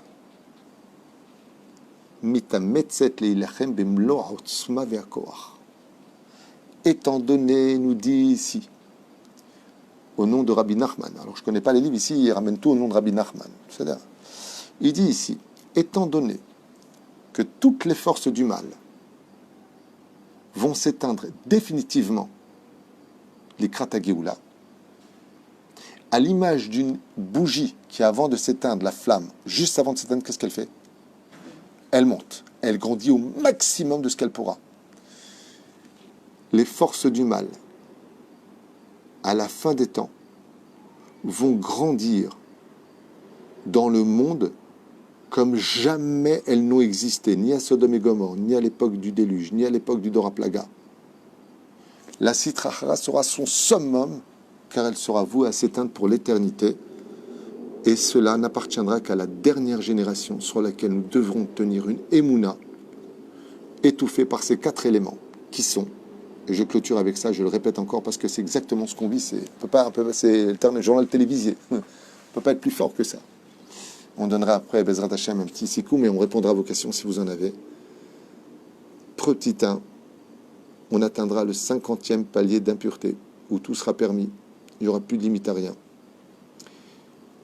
Les apicoros seront présents partout, et leur philosophie gagnera du terrain dans les maisons. Akadosh Baruch Hu sera totalement absent, paraîtra totalement absent. Il se cachera dans les profondeurs des chambres les plus secrètes, il dit ici. Il n'y aura plus réellement de tzadikim qui seront capables de nous guider vers les vérités de demain. Ça veut dire quoi? Oui, au niveau de la Balacha, de la Bezrat Hashem, on aura Emouna, mais plus comme les prodiges des grands qu'on a connus précédemment, qui étaient capables de dévoiler les réalités de ce monde, ce qu'on appelle Chozim ou Balero HaKodesh. Peut-être qu'il y en a encore un ou deux, je ne sais pas, mais en tout cas, c'est vrai que beaucoup de gens m'ont dit, vous ne connaissez pas un Baba Salé, vous ne connaissez pas un vrai Mekoubal. Un vrai Mekoubal. Avant, tu avais un problème, une fille qui était possédée, un Mekoubal faisait un Shemot sur place, il l'a libéré. Rabbi Moshe Deri faisait ça. On l'a connu de nos propres yeux. Il n'y a plus ça, il n'y a plus. Il n'y a plus. Et bien, c'est vrai qu'il n'y a plus. Akadosh Baruch Hu, donc, il se cachera. Pour finir, il dit ici, les malheurs et les épreuves seront si nombreuses qu'on restera sourd à la dimension d'être libéré ou d'un machar qui viendra tellement on en aura marre. Il faudra tenir dans la Emouna avec cela. Et pour finir, les forces du mal seront si grandes dans le monde qu'elles prendront toute leur légitimité car elles seront sur le point de s'éteindre. Du monde d'en haut comme dans le monde d'en bas, les forces du mal seront au summum de leur potentiel, comme jamais dans l'histoire elles ont existé. Et il faudra tenir avec le sourire, avec l'aïmouna dans les mains, rester transparent, ne pas prendre à cœur, comme des gens qui ont totalement compris que tout ça n'est qu'une mise en scène pour nous donner le mérite de vivre la guerre ou la finale à travers de « alors, qui m'attendait ?» Quand est-ce qu'on a vu ça? Quand est-ce qu'on a vu ça? Cette épreuve. Et c'est exactement ce qui s'est passé quand Moshe est monté au Har Sinaï pour chercher la Torah. Ils n'ont pas su attendre. Et qu'est-ce qu'ils ont fait? Le veau d'or. Il y avait juste 6 heures à attendre. On n'a pas su attendre, on a plongé pour 6000 ans de réparation. Quel? Ben là, il y a des gens qui disent que c'est un super cours, mais qui fait peur. Non, bien au contraire. Moi, quand j'ai lu ça, j'ai eu que le sourire sur les lèvres, parce que ça n'enlève rien à la réalité. Pourquoi? Vous avez découvert quelque chose? Vous avez appris quelque chose de nouveau? Vous n'êtes pas au courant que les forces du mal dirigent tout? Vous avez des signes de Dieu, vous? On a des miracles grâce à Dieu, on vit des choses incroyables. Mais est-ce que Dieu se dévoile comme avant, comme en Tunisie il se dévoilait? Vous savez, les histoires que j'en... Lisez les biographies de nos rabbinim. Ashkenaz, Sfarat, du Yémen, de où vous voulez. On voyait Dieu. Là, on voit Dieu. On voit quoi? On a mis notre émouna dans les médecins, on n'écoute plus les rabbinim. Et quand on écoute, c'est des fois des charlatans qui font n'importe quoi, qui donnent des bonbons en guise de médicaments, ou je ne sais pas ce qui se passe, j'en sais rien, je ne rentre pas dans les détails. Mais vous avez appris quoi? C'est un super cours, mais en quoi il y a une mauvaise nouvelle? Est-ce que vous avez appris un truc nouveau? Non. Non. Ce qui est incroyable, c'est que ce texte a été écrit il y a plus de 230 ans, 210 ans, pardon. et qui dévoile ce qui se passera à la fin des temps. Et pour moi, c'est un journal télévisé. C'est exactement ce que l'on vit. Nous, la question est de savoir quoi? La question est de savoir que, ok, ça, c'est des vérités dévoilées. Alors, qu'est-ce qu'on en fait? Eh bien, ce qu'on apprend, c'est que c'est une mise en scène. Et qu'il faut tenir. Moi, quand j'ai lu ça, j'en ai rigolé. Parce que, excusez-moi, mais si je vous montre ce qui a marqué, qu'on est arrivé au summum de l'impureté, vous n'êtes pas au courant, que la pornographie sera présente dans toutes les demandes, vous n'êtes pas au courant, qu'il y aura plein d'apicorsim, mais qu'il y a des gens... L'akfira sera la religion de la fin des temps, ça veut dire ceux qui dénigrent toute la Torah, c'est les ch'touillottes, que Akadosh Baruch Hu disparaîtra, qu'il y aura un silence absolu. Ma mère attend... Ah, ouais. Nertam Hazan Meitanu, on verra plus de vrais Mekoubalim comme on les a connus à l'époque, des gens qui étaient capables de nous diriger, de nous dire des pures vérités. Ça n'en est vraiment au l'équipe de notre génération, bien sûr. Que les souffrances seront répétitives, qu'on sera dans un grand problème spirituel et matériel, que si vous êtes spirituel, on ne peut pas prier, on n'a pas le droit de se réunir dans le Beth Knesset, on n'a pas le droit de rentrer dans les yeshivot, c'est une catastrophe, ça fait des mois et des mois que nos enfants sont sans yeshivot. Niveau financier, c'est une catastrophe ce qui se passe, mais prinat, le Shamo el Moshe, on n'écoutera plus nos dirigeants tellement on en aura ras-le-bol, ouais c'est bon, on en a ras-le-bol, et que la citra sera à son summum. Excusez-moi, mais en quoi il y a un truc qui dérange? En quoi? Je vois pas. Par contre, ce que je trouve de merveilleux... Ça dérange, pas que ça dérange. Dans le sens où on le vit déjà, non. alors quoi, ça va être pire. Non, ça veut dire qu'on est en plein dedans. Oui, mais est-ce que ça va être pire? Non, tu sais ce que ça me rappelle? Tu sais ce que ça me rappelle? Quand je suis parti me faire opérer à l'époque, j'ai dit au chirurgien, on commence quand? Anesthésie locale. Il m'a regardé comme ça, il m'a dit, j'ai fini. Ce chiour-là vient, pas shoot, nous donner tous les éléments du théâtre et de mise en scène que Dieu nous mettra devant nous. Tout ce qu'on vit, c'est tout simplement parce que Dieu est resté caché. Vous savez pourquoi il est caché? Parce qu'il a jamais été si proche de nous.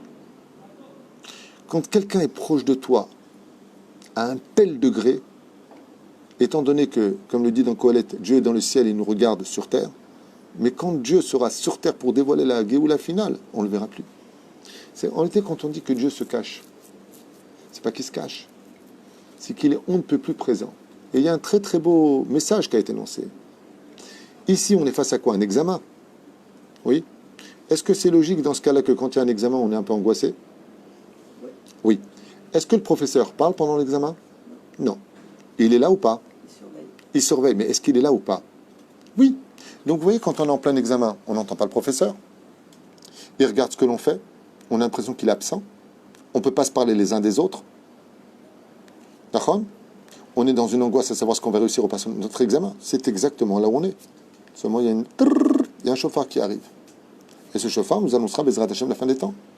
C'est-à-dire que quand tu vois que ces textes-là nous ont été écrits il y a déjà plus de 2 siècles en arrière, au nom de Rabbi Nachman, et que c'est exactement ce que l'on vit, ça veut dire quoi? On est en fin d'opération. Donc, Baruch Hashem. Maintenant que j'ai compris que c'est un plan divin, je vais réaviver Maïmouna. C'est le but de ce chiour. Donc celui qui écoute ce chiour, qui n'a pas le sourire sur les lèvres en disant « Chérie, on reprend Bezrat Hashem, le flambeau de l'Aïmouna, à Kol Beseder Gamour. » J'ai compris que c'était un plan. Je vous donne un exemple. Je m'excuse, je vous donne un exemple. Vous avez tous connu quand même à la Foire du Trône les fameux tunnels où tu rentres comme ça, tu sais, c'est des maisons hantées. Comment on appelle ça, la Foire du Trône? Tu sais, quand tu rentres comme ça à un endroit. Maison hantée? Maison fantôme. Vous vous rappelez de ça? Quand on allait là-bas, vous savez, vous rentrez dans une espèce de charrette sur des rails, et vous allez rentrer comme ça, et puis d'un coup, tout est noir. Et t'as un sorcier, comme ça, vous vous rappelez ou pas? Ouais. Est-ce que vous vous rappelez des réactions qu'on avait? On criait, Nahon, et on était mort de rire. Vous vous rappelez ou pas? On criait, surpris par l'événement, et on était mort de rire. Mais il y avait une chose de sûre, c'est qu'on payait l'entrée, et qu'on attendait du sensationnel. Vous savez pourquoi on rentrait là-bas? Parce qu'on savait que c'était uniquement des mises en scène. Donc on est des acteurs. Bidjouk, tu as tout compris. Nous sommes les acteurs d'une mise en scène qui ressemble à une maison rasratique, mais on sait qu'en réalité, c'est une mise en scène. Ce qui fait que quand tu avais le boucher comme ça qui sortait avec une hache, qu'est-ce qu'il faisait? Il repartait en arrière, et toi tu là. Et après, t'éclatais de rire. Tu sais pourquoi t'éclatais de rire? Parce que tu avais confiance dans le fait que tu savais que tu étais rentré dans un jeu. Et pourtant, ça faisait peur. Oui ou non? J'aimerais vous donner un exemple encore plus violent que ça, qui est terrible. Comment s'appelle la société qui gagne le plus d'argent sans vendre la moindre marchandise, mais uniquement de l'espoir? C'est le loto. Vous voyez, pourquoi les gens jouent au loto? Vous savez que le loto est un système qui est faux. Et tout est sur ordinateur, et quand vous jouez votre loto, ils savent exactement quelle boule sortir pour que personne ne gagne, s'ils ne veulent pas qu'il gagne ou qu'il gagne. Quand ils décident d'atteindre les 50 millions de shekels, ils le savent. Tout le monde le sait en Israël. Tout le monde le sait dans le monde entier. Et tous ces gens-là, mécréants, donneront des comptes devant Dieu d'avoir volé l'esprit, le jeu. Il n'y a pas plus rachat que ces gens qui dirigent le loto. Pourquoi? Parce que ceux qui parient comptent sur le sort qui sortira, mais eux dirigent ça. Sachez qu'ils dirigent. Moi, je connais des gens qui, quand même, travaillé là-bas, ils m'ont dit tout diriger. Ils reçoivent sur l'ordinateur exactement la combinaison des boules qui doivent sortir pour que personne ne gagne. Et quand ils ont envie de faire gagner quelqu'un, ils sélectionnent qui va gagner et ils lui envoient exactement ce qu'il faut. Comment se fait-il que malgré tout, on joue au loto? Vous savez pourquoi c'est une société qui ne cesse de gagner de l'argent? Parce qu'ils vendent de l'espoir. Ils vendent de la émouna. Vous voyez que quand on veut investir là où on a une chance sur 1 million peut-être de gagner, on investit toutes les semaines de l'argent ou tous les mois de l'argent. C'est ça qui est trompeur. Et c'est qu'un loto, peut-être que oui, peut-être que non. Avec Dieu, il n'y a pas de peut-être. C'est sûr que ça marche. Mais pour cela, il faut avoir du bitachon. Et la reine, cette histoire n'est pas plus dangereuse que celui qui a la foire du trône dans les maisons hantées. Quand il rentre dedans comme ça, et qu'est-ce qu'il fait? Il se tient. Hein. Il se tient à son frère, il se tient à sa femme. La femme tient son mari comme ça. Attends, c'est quoi une tolda? Et on est mort de rire. Et quand on sort, qu'est-ce qu'on dit à l'autre? Tu devrais le faire, hein? Mais tu vas être mort de peur. Celui qui a du bitachon ressemble à celui qui rentre dans cette petite voiture qui l'emmène dans la foire du trône, dans cette maison hantée, dans laquelle il va se trouver dans l'obscurité, avec des surprises des fois surprenantes, choquantes, voire effrayantes. Mais pourquoi il rigole? Et pourquoi il dit à la fin c'était super? Juste une question. Parce qu'il sait qu'il va ressortir de l'autre côté et que tout ce qu'il y avait à l'intérieur, c'était des mises en scène chronologiques par rapport à un système qui était mis en place pour que tu comprennes que ce n'était qu'un jeu. Même si le mot jeu est péjoratif à l'oreille. Alors quoi, on est dans un jeu? D'une certaine façon, oui. C'est un sujet que j'ai déjà développé dans d'autres shiurim, oui. C'est le jeu de gagner ou pas le loto de ta vie. C'est-à-dire d'être vivant pour la Géoula. Et de dire à Dieu, tu vois Hachem, malgré tout, je t'ai jamais laissé. Tu vois, il y a un père qui m'a raconté pourquoi il aimait un fils plus que les autres. On était à Paris, et il a dit à 3 de ses enfants de l'attendre. Ils étaient grands, hein, 25 ans, 23 ans et 28 ans, je sais pas, un truc ou pas, des enfants. Attendez-moi. Et il a été retenu. Il a été retenu. Quand il est arrivé, il n'y avait plus qu'un enfant qui était sur place. Il dit, ils sont où tes frères? Là, ils ont vu que tu tardais, ils sont partis. Il dit, toi, pourquoi t'es resté? Parce que j'avais confiance que tu reviendrais me prendre en voiture. Et ils sont partis en taxi, ils ont payé un taxi. Le père a dit, qu'est-ce qu'ils sont bêtes? C'est pas parce que j'ai tardé que je venais pas. Mais toi, tu m'as montré que tu avais confiance en moi. Il m'a expliqué il avait un restaurant. Il l'a nommé lui. Et parce que tu m'as attendu. Dieu nous a promis qu'il viendra nous libérer. Tu as juste à attendre. Alors j'ai 3 questions. J'écoute. La première, c'est que à l'époque avant la Shoah, Ken. pendant la Shoah, Oui. Les gens étaient dans le désespoir, Dieu sentait qu'il n'était Tout à fait. C'est pour ça que j'ai dit que ça a commencé à partir de la Shoah. Ken. Maud. C'est quoi la question? Le processus, il a commencé à partir de la Shoah. C'est ce que j'ai dit au début du cours. Mais ils auraient pu croire depuis le temps, il y a déjà 70 ans. C'est pour cela que si tu reviens depuis 73 ans exactement, depuis le Kam Amdina, que depuis la Shoah, le peuple d'Israël a cessé de Baruch Hashem, Sakseg les Mala. Les Juifs sont redevenus très riches, très puissants grâce à Dieu dans le monde. L'État d'Israël s'est créé. Nous avons enfin nos aéroports, nous avons nos avions, nous avons notre armée, nous avons nos yeshivot, nous avons des mekoubalim, nous avons des rabbinim de très haut niveau grâce à Dieu, nous avons des poskim halacha. Il faut ouvrir les yeux vers le bon côté. Il y a eu la Shoah, mais qu'est-ce qui est sorti de la Shoah? Qu'est-ce qui est sorti? Un peuple mort ou un peuple vivant? savez qu'il y a un Israélien, un sabré, qui en 1948 a fait venir une Volkswagen d'Allemagne. Il a fait venir une Volkswagen d'Allemagne. En Israël. Ouais. Et c'est comme ça que c'est marqué dans un livre. Je trouve ça très marrant, très bonne, enfin une idée très spéciale d'un Israélien, un sabré. Et le modèle qu'il a fait venir dans 48, c'était une voiture qui ressemblait à la voiture dans laquelle roulait Hitler. Quand il a amené cette voiture ici, beaucoup d'Ashkenazim se sont sentis indignés de voir cette voiture. Et lui, il a répondu, je tiens à rouler en Israël dans cette voiture, puisque c'est Volkswagen, la voiture du peuple, qui a été créée par Hitler. Et lui faire comprendre que lui, il a roulé sur cette voiture pour nous exterminer, et nous, on roule dedans aujourd'hui pour lui faire comprendre que le peuple d'Israël est vivant. T'as pas réussi ton truc.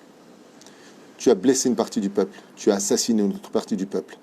Mais le peuple est là, il va te le rendre au centuple. Non seulement nous allons croître et multiplier, mais aujourd'hui, il faut savoir qu'il y a d'Afka 6 millions d'Israéliens juifs sur la terre d'Israël.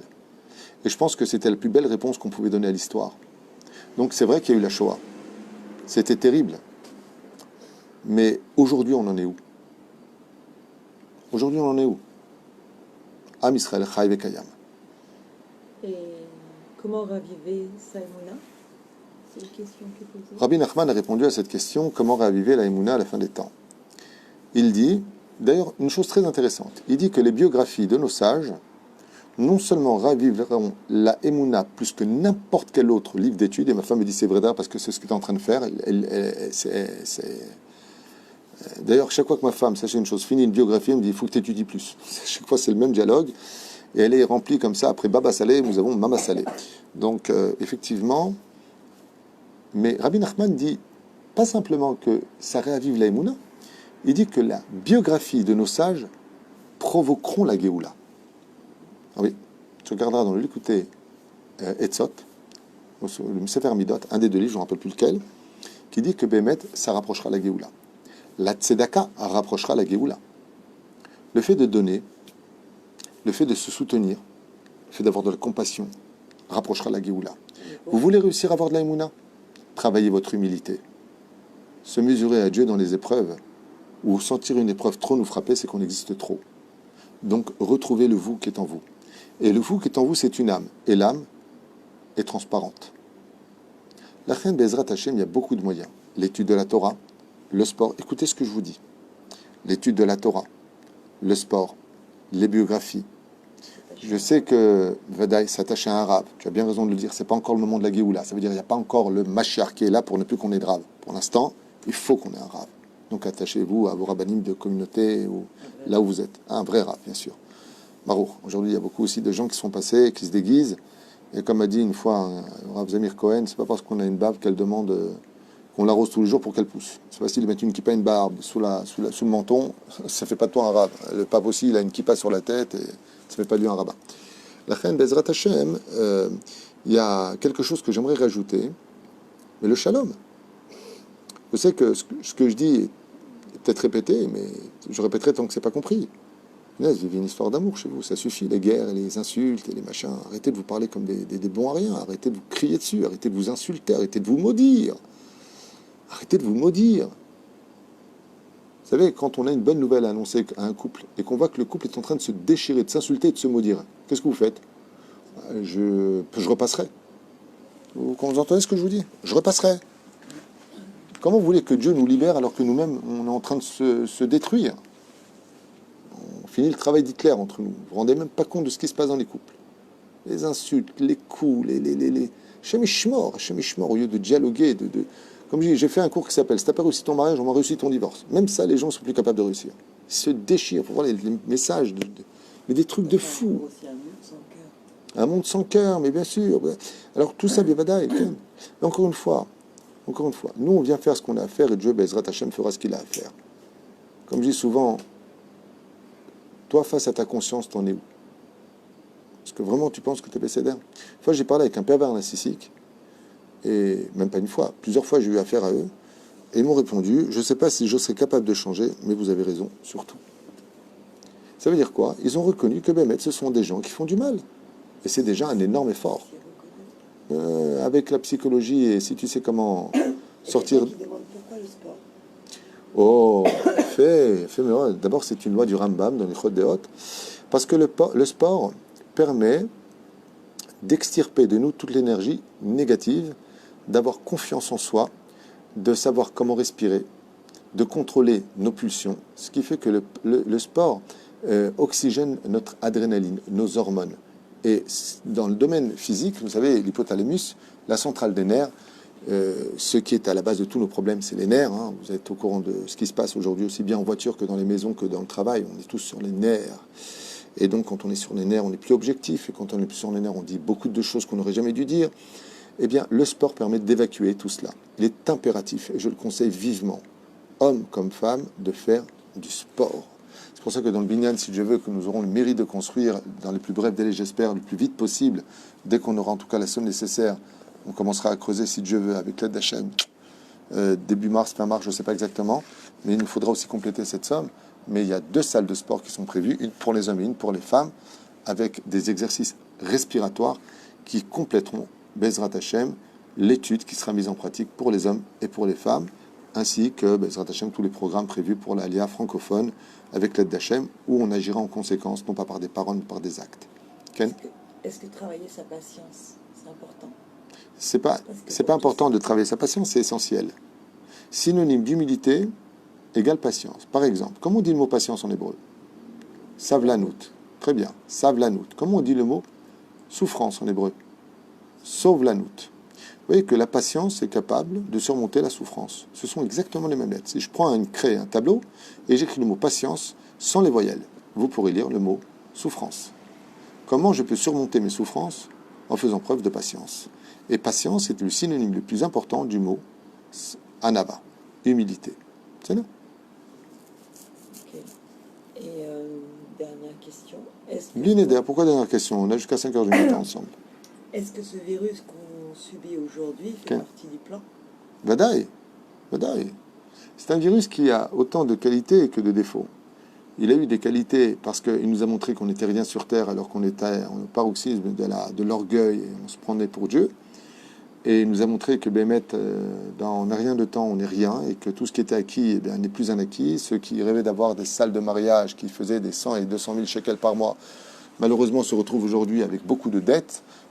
C'est comme dit le Ben Ishraï, le mazal c'est comme une échelle. Donc, un jour le barreau du haut s'est moqué du barreau du bas. Est venu le propriétaire, il a retourné l'échelle pour la mettre ailleurs. Le barreau du bas se retrouvait en haut. Hachem Orishuma Hachir, on le lit tous les jours dans les Gerot Haramban, entre autres. Et ce virus, il nous a montré vraiment une facette du monde. D'abord, il y a eu beaucoup d'accords qui ont eu lieu pendant ce virus, des accords incroyables entre les pays arabes et le pays d'Israël, des accords qui ont lieu d'Afka pendant ce virus. Parce qu'on nous montre quelque part que c'est la solidarité qui nous amènera à vaincre les problèmes de ce monde. Et la reine, il n'y a pas de doute que ce message international et universel est un message qui renferme en lui des réalités. Par exemple, est-ce que Dieu veut ou pas de nos prières? La Gemara dans Masechet Brachot de Davzaïn, ou Dafret, pardon, nous annonce que Dieu n'en aura jamais marre de nos prières. Mais par contre, ce dont Dieu a marre, oui, c'est des gens qui parlent dans la synagogue, de ceux qui ont tout le temps leur portable et qui parlent là-bas, qui envoient des messages et qui même regardent des choses qui ne sont pas regardées, les femmes qui viennent avec les femmes qui viennent avec les manches courtes à la synagogue, qui empêchent la prière de monter, plein de règles qui sont ilkratiquement parlant. Comment? C'est pas qu'on juge, mais ça se fait pas. C'est assourd. Tu comprends? Tu viens de Beth Hachem, tu viens dans la maison d'Hachem, à Tlomit Bayesh, Donc oui, ça a remis beaucoup de choses à leur place, et aujourd'hui, on s'est rendu compte que même dans les synagogues, on n'avait pas de problème de dire du mal des uns et des autres, de faire du lashon hara dans la synagogue, de parler pendant le Sefer Torah, de parler pendant le Kaddish, de se disputer, même de lever la main. Alors, oui, ça a remis beaucoup de valeur. Et de l'autre côté, c'est une catastrophe qui touche le monde, qui va appauvrir le monde au niveau international de façon assez dramatique. Et moi, quand je vois un juif ou pas, ou un non-juif, ou dans le malheur, ça me fait toujours de mal. Comme je t'ai dit une fois, quand je vois même deux non-juifs, un couple de non-juifs qui s'aiment et qui s'embrassent, ça me fait toujours chaud au cœur. Bon, c'est pas très pudique ce qu'ils font, mais au moins ils s'aiment. Au moins un peu d'amour. Les messages d'amour sont très importants dans la vie. Mais la reine, Bezrat Hachem, il est évident que c'est un message qui, en tout cas, est un tournant.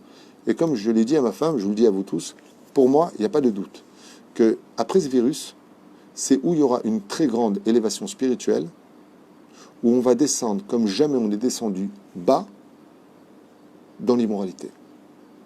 Parce que ça veut dire que si on aurait été capable de surmonter un virus qui n'est pas contrôlable et qui mute, et qui s'arrête, parce qu'on a trouvé le médicament, c'est qu'on a été plus fort que l'invisible. Donc, on pourra se croire plus fort que Dieu lui-même.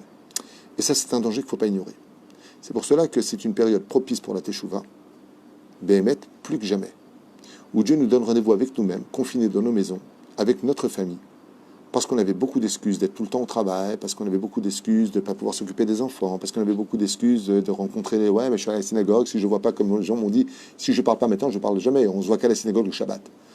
Eh bien, je pense qu'aujourd'hui, il y a beaucoup de leçons de morale, qu'elles soient justifiées ou pas par la réalité, on s'en fiche. Je parle de ce que l'on peut retirer comme leçon de morale, de se donner rendez-vous avec soi-même et de se dire, Hachem, il sait ce qu'il fait, il y a beaucoup de choses à apprendre de cela. Et c'est à nous d'en tirer des leçons différentes, à chacun notre niveau. C'est-à-dire que moi, je peux apprendre des choses qui n'ont rien à voir avec toi, que toi tu peux apprendre, que l'autre veut apprendre, et ainsi de suite. Chacun devra appartenir à sa sphira. Mais ce qui est sûr et certain, c'est que tous ces messages universels venus du ciel, même s'ils ont été fabriqués par la bêtise humaine, eh bien, laissent toujours un message à retenir. Et je pense que chacun de nous, on a un très bon message à retenir. Qu'il soit positif ou qu'il soit négatif, il y a un message à prendre. Il n'y a pas de doute. Ok. Donc en Sikkoum. En Sikkoum, eh bien, on vient de partager avec vous plusieurs heures d'études en espérant que Bezrat Hashem, ça vous apporte non pas de la rasra, mais du réconfort, parce que c'est très agréable de vivre la réalité. Au niveau psychologique, vous savez que la meilleure façon d'affronter un problème, c'est de vivre les pieds sur terre et la tête avec la Emouna dans le ciel. Sulam Tzavartza, Roshom Gia Shamaim, une échelle bien plantée vers la terre et le ciel, et la tête dans le ciel, c'est-à-dire la Emouna. Mais quand on veut affronter un problème, il faut avoir les pieds sur terre. Qui souffre sur terre? Celui qui vit dans l'illusion. L'illusion fait peur, parce qu'on s'imagine des choses, même si elle est empreinte d'espoir. Mais la meilleure façon de vivre une réalité, de vivre une épreuve, c'est de vivre la réalité de l'épreuve. Quand on vit la réalité de l'épreuve, alors on peut comprendre comment Dieu va nous sauver. Mais si je vis dans le n'importe quoi de ma vie, c'est rien, c'est pas grave, c'est grave, je me fais des idées. C'est le tov. Ce qu'il faut retenir de ce qu'on vit, c'est que tous ces textes qu'on vient de lire sont la réalité de ce monde. Je vous donne un exemple que j'ai déjà donné dans un shiur précédent. Un homme a 20 shekels sur lui. Il s'arrête près d'un très beau restaurant et il voit des gens manger leur hors d'œuvre par la vitrine du restaurant. Il rentre dans le restaurant, il s'assoit et d'un coup, il commence à commander. Quand vient le résultat, on lui propose de payer l'addition. Monsieur, ça fait 200 shekels. Il sort de ses poches 20 shekels. Comment il finit? On appelle la police, il se fait jeter, il ne pourra plus jamais rentrer. Quelle a été son erreur? Il a vécu dans l'illusion. Ce même personnage a 20 shekels. Il voit un kiosque, fait la felle. Fait la felle, 12 shekels. Boisson avec, 8 shekels. En tout, 20 shekels. Il commande, il sera rassasié, il sera, Baruch Hashem, content de ce qu'il a bu. Il paye en toute fierté et il continue son chemin avec un bon nom. Quelle différence entre les deux? Celui qui vit dans l'illusion, qui n'a pas les pieds sur terre, et celui qui vit dans la réalité. Ce qui permet à la Emouna d'exister chez nous, c'est quand tu vis dans la réalité. C'est-à-dire que tu as le droit de mesurer sur quel miracle tu peux vivre à partir du moment où tu sais où tu en es dans ta vie. Le mec, il m'a dit au téléphone, ouais, mais j'en ai marre, je suis seul. Je dis, monsieur, vous avez divorcé. Ouais, je sais. Alors, pourquoi tu dis que tu es seul? C'est bête. Le mec, il divorce, mais je suis seul. Oui, tu es divorcé. La conséquence du divorce, c'est de se retrouver seul pendant un moment, jusqu'à ce que tu rencontres, si Dieu veut, quelqu'un. Oui. Et alors? Le mec, il m'a dit, j'ai plus une thune. Je dis, pourquoi? Il m'a dit, j'ai tout investi. Alors, qu'est-ce que tu voulais? Ouais, mais j'ai plus une thune. D'accord, tu as investi, donc tu n'as plus une thune. Je ne comprends pas où est le... Les gens ne vivent pas les pieds sur terre. Et ça, c'est le travail du Yetzer Hara. Dans toute la Chassidoute, on apprend que le Yetzer Hara travaille essentiellement sur l'illusion. C'est comme les plaisirs de ce monde, les addictions, tout ce que l'on vit. Les films, c'est quoi? C'est des illusions. On te prend 1h30 de bonheur ou de... Oui, mais ça t'enlève pas la réalité. Eh bien, c'est de ça que je parle. avant de regarder un film, d'abord vis ta réalité. Et ne compte pas sur le film pour te déplacer le problème à 1 heure et demie plus tard. Et c'est exactement ce qui se passe dans toutes les pathologies qu'on vit dans les couples, au travail et dans la vie. C'est-à-dire que les gens déplacent les problèmes au lieu de les soigner. Pensant que si je déplace le problème à droite, il ira mieux que s'il était à gauche. Et combien de fois on a vécu ça ensemble dans les discussions qu'on a avec les gens? Ouais, Rav Tutu, j'arrive en Israël, je divorce. Ah oui? Et en France, ça se passait comment? Bah, j'ai porté plainte à la police, ils me battaient déjà. Ah.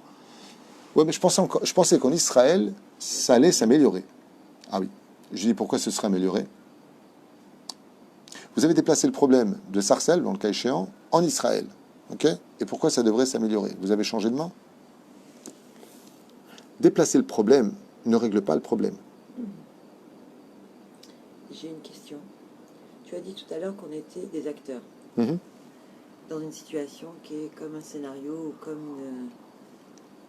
Maintenant, si on pense comme ça, qu'on le vit comme ça, que tout ce que fait Dieu, c'est parce que lui, il veut comme ça et que tout est pour le bien. La crainte, elle s'en va. Pourquoi elle s'en va? Bah parce qu'on se dit, bon, bah ok, tout va bien. Mais Vadaï, tout va bien. Mais on n'aura plus de crainte. Mais la crainte n'a pas été faite parce que ça va ou pas, ou ça va pas. La crainte existe pour ne pas tomber dans la véra. Craindre Dieu veut dire ne pas fauter. L'amour ne suffit pas pour ne pas fauter. On peut tout à fait aimer Dieu et puis manger du porc. Et dire Dieu est dans mon cœur. Et Bémet, je l'aime. Tiens, prends 1 million d'euros pour une yeshiva. Super, bravo. Asma. Je connaissais un mec qui faisait beaucoup de dons à une yeshiva avec une goya et il mangeait pas cachère. Mais il adorait les tamid chachamim et les fréquentait. Il y a même beaucoup de gens de la mafia qui fréquentent des rabbinim. Nous, Asma. Le mec, il fait la prostitution, il vend de la drogue, super sympa. Et en plus de ça, il aime bien la Torah. Vraiment, il a un beau cocktail, lui. Mais quel est son problème? Il craint pas Dieu. Craindre Dieu veut dire ne pas fauter. Comme c'est marqué à propos de Rabbi Shimon ben Netanel, dans la 13e Mishnah du 2e chapitre de Masechet Avot, Yerechet. Il craignait la faute. Il ne veut pas décevoir Dieu. La crainte n'a rien à voir avec ça. Mais quelqu'un qui va bien, il va bien. Je vous pose une question, juste une petite question. Ok? Un mec subit une opération chirurgicale. Il passe en convalescence. On vient lui rendre visite. Et il a mal. Il a besoin de médicaments, il a besoin d'antidouleurs, mais il y a un nom pour ça. Le médicament est très connu. Bon, le méchanet. Quand ça va pas. Si. Quand quelqu'un a très très mal, qu'est-ce qu'on lui injecte? Ah, la morphine. Morphine, tu vois que tu y arrives. La morphine, d'accord? Et il a mal. Et quand tu vas le voir, alors ça va? C'est une question bête en plus, tu vois. Ça va? Oh, ça va, mais qu'est-ce que j'ai mal? Je me suis fait opérer, ah, là, je sens encore la douleur. Alors ça va ou ça va pas? Non, ça va, mais j'ai mal. Alors, si tu as mal, comment ça va? Réponse, je vais t'expliquer en douce, je viens de me faire opérer. Et ils m'ont prévenu qu'après l'opération, je vais ressentir, après que l'anesthésie s'en va, je vais ressentir la douleur. Donc cette douleur, elle est acceptable, puisqu'elle est naturelle. Elle est logique. Ça veut dire que la réalité de mon opération aboutit à avoir mal pendant un laps de temps. Monsieur, pendant 3 jours, vous allez ressentir un peu la douleur, mais vous inquiétez pas, ça va s'estomper. Aïe, aïe, aïe, ça ne t'empêche pas d'avoir mal. Quand on est mis à l'épreuve, on a le droit d'avoir mal. Mais on n'a pas le droit d'être inquiet, puisque c'est une suite logique à la situation. On va parler de la crainte. Et Nachinami, la crainte t'empêchera de retirer les fils en image de l'opération. Tout simplement. Et est-ce que par rapport à tout ce que tu as dit, donc les 4 barrages de la fin du temps, est-ce qu'on peut l'éviter? Barour. Absolument. Absolument. C'est une excellente question. Je ne sais pas qui a posé cette question, mais vraiment, j'attendais. Oui? Je ne sais plus. C'était... Bref. Alors, absolument. On peut, mamache, tout à fait éviter ça. Complètement. Comment? Il y a plusieurs conseils qui sont donnés par nos rabbinim, entre autres Rabbi Nachman, Chassidout, qui est vraiment un extraordinaire médicament à ce genre de situation. C'est tout simplement d'être capable, tu arrives?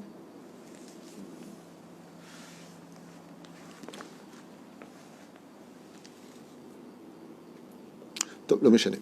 Alors, la Gemara, je réponds directement à cette question-là. Est-ce que c'est une fatalité obligatoire ou est-ce qu'on peut éviter ces souffrances? Comment on peut y arriver? La Gemara dans Masechet Sota, 49 à Moudbet, ou Sanhedrin 97 à Moudalef, nous dit qu'à la fin des temps, il va se passer plein de signes. Et plein. En d'autres termes, tout sera très cher, mais il n'y aura pas d'argent pour acheter. Le Mishmar Gvul sera dans la ville, c'est-à-dire la police des frontières sera dans la ville, donc l'insécurité sera totale, le Galil sera détruit, il y a toutes sortes de choses qui parlent de Igvad et Meshira, donc de la même période que l'on vit aujourd'hui, et qui annoncent vraiment des choses très dures. Kamabechamota, on n'aura plus de respect, les belles filles n'auront plus aucun respect pour les belles-mères, c'est sans fin, il y a une page entière là-dessus. Et ça finit avec quand même un résultat qui dit jusqu'à ce que quoi, en fin de compte, jusqu'à ce que tout le monde dise qu'on ne peut compter que sur Dieu à la fin. Ça veut dire qu'il n'y a que lui qui pourra nous aider. Alors, si je fais un résumé de cette Gemara, eh bien, j'aboutis à un super résultat qui dit que, en fin de compte, Dieu va nous retirer à la fin des temps l'argent, le pouvoir, la sécurité, le gouvernement, le ceci et le cela, et le ceci et le cela, et le ceci et le cela, pour aboutir en fin de compte à ce que tous on dise, eh bien, il n'y a plus que Dieu qui peut nous sauver. En d'autres termes, ça veut dire que jusqu'à ce qu'on arrive à cela, Dieu fera en sorte que si tu as mis ta émouna dans ton argent, eh bien, je ferme les robinets de l'argent. Plus d'oseille. Ok. Si tu as mis ta émouna en ta force, plus de force physique. Si tu as mis ta émouna dans ta santé, plus de santé. Si tu as mis ta émouna en ton copain qui t'a dit que dans le pire des cas, il te sortira du problème, lui-même, je vais le mettre dans le problème. Ça veut dire que ce que veut Dieu, comme ça c'est marqué dans la Gemara, il va retirer tous les éléments jusqu'à ce qu'il ne reste plus que lui. Est-ce que c'est une fatalité ou pas? Alors on devra tous subir ça? Non. Si, ayant tout, tu comptes déjà sur lui, il n'y a plus besoin qu'il t'enlève, puisque le but de te retirer toutes ces richesses et tous ces bonheurs, c'est quoi? C'est que tu comptes que sur lui. Ça veut dire que tu mets ta émouna en lui. Donc si tu gardes ta émouna, tu n'as pas besoin de passer par ces épreuves. Tout simplement. Le fait qu'une personne s'attache à la Torah au mitzvot, en disant à Dieu, Ribono Shel Olam, moi ça ne me change rien, que tu me rendes riche, que tu me rendes pauvre, que tu sois dans ma réussite ici ou dans mon échec, peu importe, Ani Itra, je suis avec toi, je ne compte que sur toi, je mets mon bitachon en toi. Mais il n'y a plus besoin d'enlever tous ces éléments. Tu veux garder ta richesse, tu veux garder tout ça. Si je te les retire, c'est pas pour te faire du mal, c'est pour te faire comprendre qu'il y en a marre que tu mettes ta émouna, ton bitachon là où il ne faut pas le mettre. C'est moi qui donne tout. Arrête de croire que Dieu dit c'est avec mon esprit que je te donne tout. C'est moi qui te donne tout. Bien sûr que tu as un mérite. Bien sûr que tu fais aussi des choses. Et je compte sur toi. Pourquoi je te crée un corps? Pour que tu sois le meilleur. Il n'y a pas de problème avec ça. Le meilleur de toi-même. Mais si toute ta vie, c'est je ne compte que sur ce que je gagne, je ne compte que ce que je suis, je ne compte que sur ce pourquoi j'existe, eh bien la réponse est, sache une chose, tu dis Dieu, t'es rien sans moi. Il y a juste un problème. Tu m'as pris, tu m'as mis de côté. Alors je vais te prendre tout ce que tu as, je vais te le mettre de côté pour que tu n'aies plus que moi dans ta vie. À quoi ça ressemble? Un jour, un fils avait un père qui était très riche. Et son père l'adorait plus que tout au monde. Rien ne passait avant son fils. Il lui a acheté une maison, il lui a acheté une voiture décapotable, il lui a acheté. Il faut voir les habits, un truc de fou. Et le père n'arrêtait pas d'entendre son fils dire « Et moi, et moi, et moi, et moi, et moi, et moi, et moi. » Il s'est mis à soupirer comme ça, il a dit « Mais est-ce que j'aurais raté l'éducation de mon fils ?» Pas une fois, il dit « Papa, il m'a acheté. » Pas une fois, je suis dans sa bouche. Pas une fois, il m'appelle. Rien. Alors, le père, il a fait voler la voiture à son fils. Puis le père, il a demandé au banquier d'arrêter de couvrir les frais de son fils. Et puis, il a fait hypothéquer sa maison. Et là, bizarrement, le fils se retrouvait clochard. Plus de voiture, plus de maison, plus de crédit, plus d'oseille, plus de travail, tout a fini par fermer. Étant à la rue, qu'est-ce qu'il a fait? Il est parti taper à la porte de son père.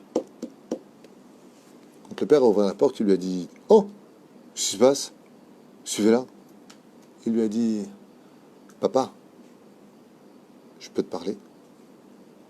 Et là, le père lui a dit, tu veux me parler? Il lui a dit, oui, j'ai des problèmes, j'ai vraiment besoin de te parler. Il lui a dit, rentre. Quand il est rentré à la maison, il lui a dit, tu veux t'asseoir? Tu veux boire? Il dit, ah ouais, j'ai soif, j'ai faim, j'ai pas mangé depuis tout.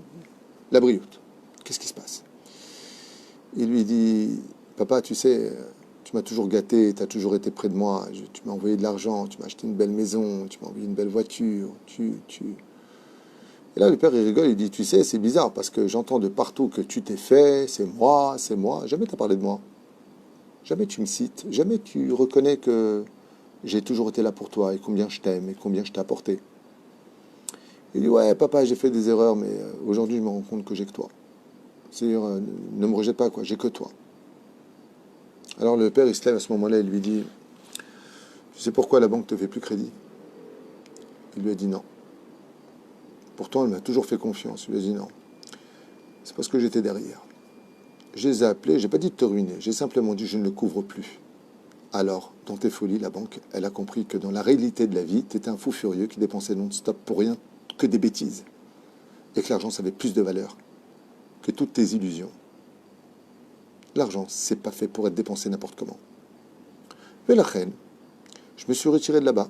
Je t'ai pas fait de mal. J'ai simplement dit je ne couvre plus, c'est tout. Tu vois ta voiture, tu n'as fait que des bêtises avec. Tu n'as pas cessé d'être hors la loi sur la route, à amener n'importe qui, n'importe quand dedans, faire des avérotes du matin au soir. Alors je n'ai plus couvert non plus ton crédit. Tu n'as pas pu payer puisque c'est un engendrement, l'effet domino. Et c'est pareil pour tout le reste. Alors, à ce moment-là, le fils il lui a dit, papa, tu es en train de dire que si... Tu es en train de dire, papa, en fin de compte, que si j'étais resté avec toi et que j'avais pas été ingrat dans ma conduite, le père lui a dit, j'aurais jamais cessé de te couvrir et tu n'aurais jamais été dans cette situation. C'est exactement ce qu'on vit à la fin des temps. On a tellement mis Dieu de côté dans nos vies, tellement de bitul Torah, tellement de l'orpat lanoumi kloum, il y aura ce qu'il y aura. Kippa ou pas kippa, on vole au téléphone, on ne vole pas au téléphone, on dit n'importe quoi, on s'insulte, on s'injure, on parle, on crache. Que Dieu ait dit, mais je suis où moi dans vos vies? Je suis où moi? Où est mon kavod? Où est moi? Où est-ce que je suis moi? Ah oui, vous allez mettre la mezouza, bravo. Ah, Hanoukat Baït. Tout est devenu gris-gris. Je sais que je suis dur dans mes mots, mais c'est pour nous réveiller à Hoshana Rabbah. Je vais un petit peu dans le sens de nous réveiller que le Kafsrout. Je suis conscient que ce que je dis n'est pas forcément une généralité. Mais il faut quand même prendre conscience que la Torah, c'est pas des gris-gris et que Dieu veut vraiment qu'on le prenne avec lui dans nos vies, qu'on le remercie tous les jours, qu'on chante pour lui, qu'on mamache Todaraba. Todaraba. Vous savez, je vais raconter une anecdote personnelle. Vous savez que chaque fois que moi je vais à la machine, à la banque pour retirer de l'argent pour faire les courses, chaque fois que la machine me donne même 200 shekels, je chante le Télim 150. Alléluia. Alléluia. Chaque fois. Dès que j'entends ça va me le donner, ouais, je chante. Et je vous racontais ce qui s'est passé il y a 3 semaines. J'arrive à la banque, je mets ma carte, et l'écran me dit N. Il ne te donne pas. C'est ce que j'ai dit à Dieu, comme un enfant de 2 ans, un fou furieux. Hein. Je dis, mais Ribono Shalom, j'ai chanté. Je réessaye, il me donne l'argent. Inexplicable, monte et descend. Comment c'est possible? J'en sais rien. Peut-être qu'il y a un fond fonctionnement, bêtard qu'il y a une raison technique ou tout ce que tu veux. J'ai dit, Ribono Shalom, j'ai mis ma carte, j'ai chanté le télim parce que ça fait et ça s'est arrêté net. Et ça, voilà. Désolé, on ne peut pas vous donner. Ok. Mais j'ai dit, mais moi, j'ai fait un télim. Avant que ça sorte de temps, je chante le télim. Sois loué Hachem. Okay? Sois loué Hachem.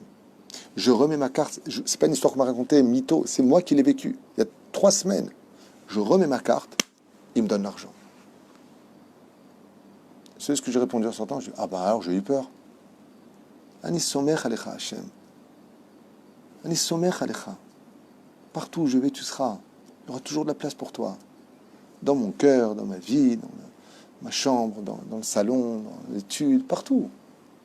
Alors il n'y a pas de raison que Dieu il te prenne quoi que ce soit. Quand tu es avec Hachem, il n'a pas besoin de te retirer les éléments pour te rappeler qu'il existe. Et il y a d'autres qui ont des tikkunim. Chacun a son lot de souffrance, de réparation et de réincarnation. Sinon, ça ne répondrait pas à toutes les questions. Il y en a qui sont dans la Torah et qui sont plus pieux que moi, beaucoup, c'est pas difficile d'ailleurs, et qui ont plus d'émouna que moi, et je pense que c'est pas difficile non plus, et qui n'ont pas tous ces avantages. Ani lo yodea. Est-ce qu'il y aurait encore... Y aurait-il encore des signes de la fin des temps inscrits dans la Torah qui ne sont pas encore réalisés? Qui pose la question? Élie Benichou. Élie Benichou, excellente question. Oui, il y a encore un signe. Un seul signe qui n'a pas été encore vécu. Tous les autres sont là, tous. C'est bon. Tout est là, tout. Quand je vous dis tout, c'est toute la liste que j'ai pu étudier en long, en large, en travers. Tous les signes sont là, sauf un. La réunification des nations contre Israël. La guerre de Gog ou Magog. C'est pas une fatalité, on peut l'éviter, parce qu'il y en a qui disent que c'est un virus, il y en a qui disent qu'il y a une guerre fratricide, aval.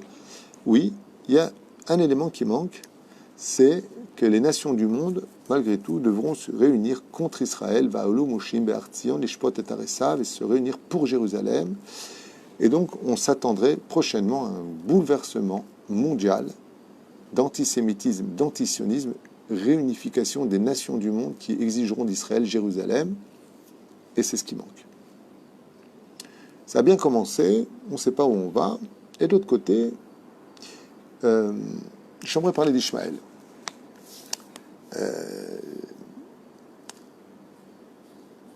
Les pays réunifiés arabes, comment on appelle ça, les Émirats arabes.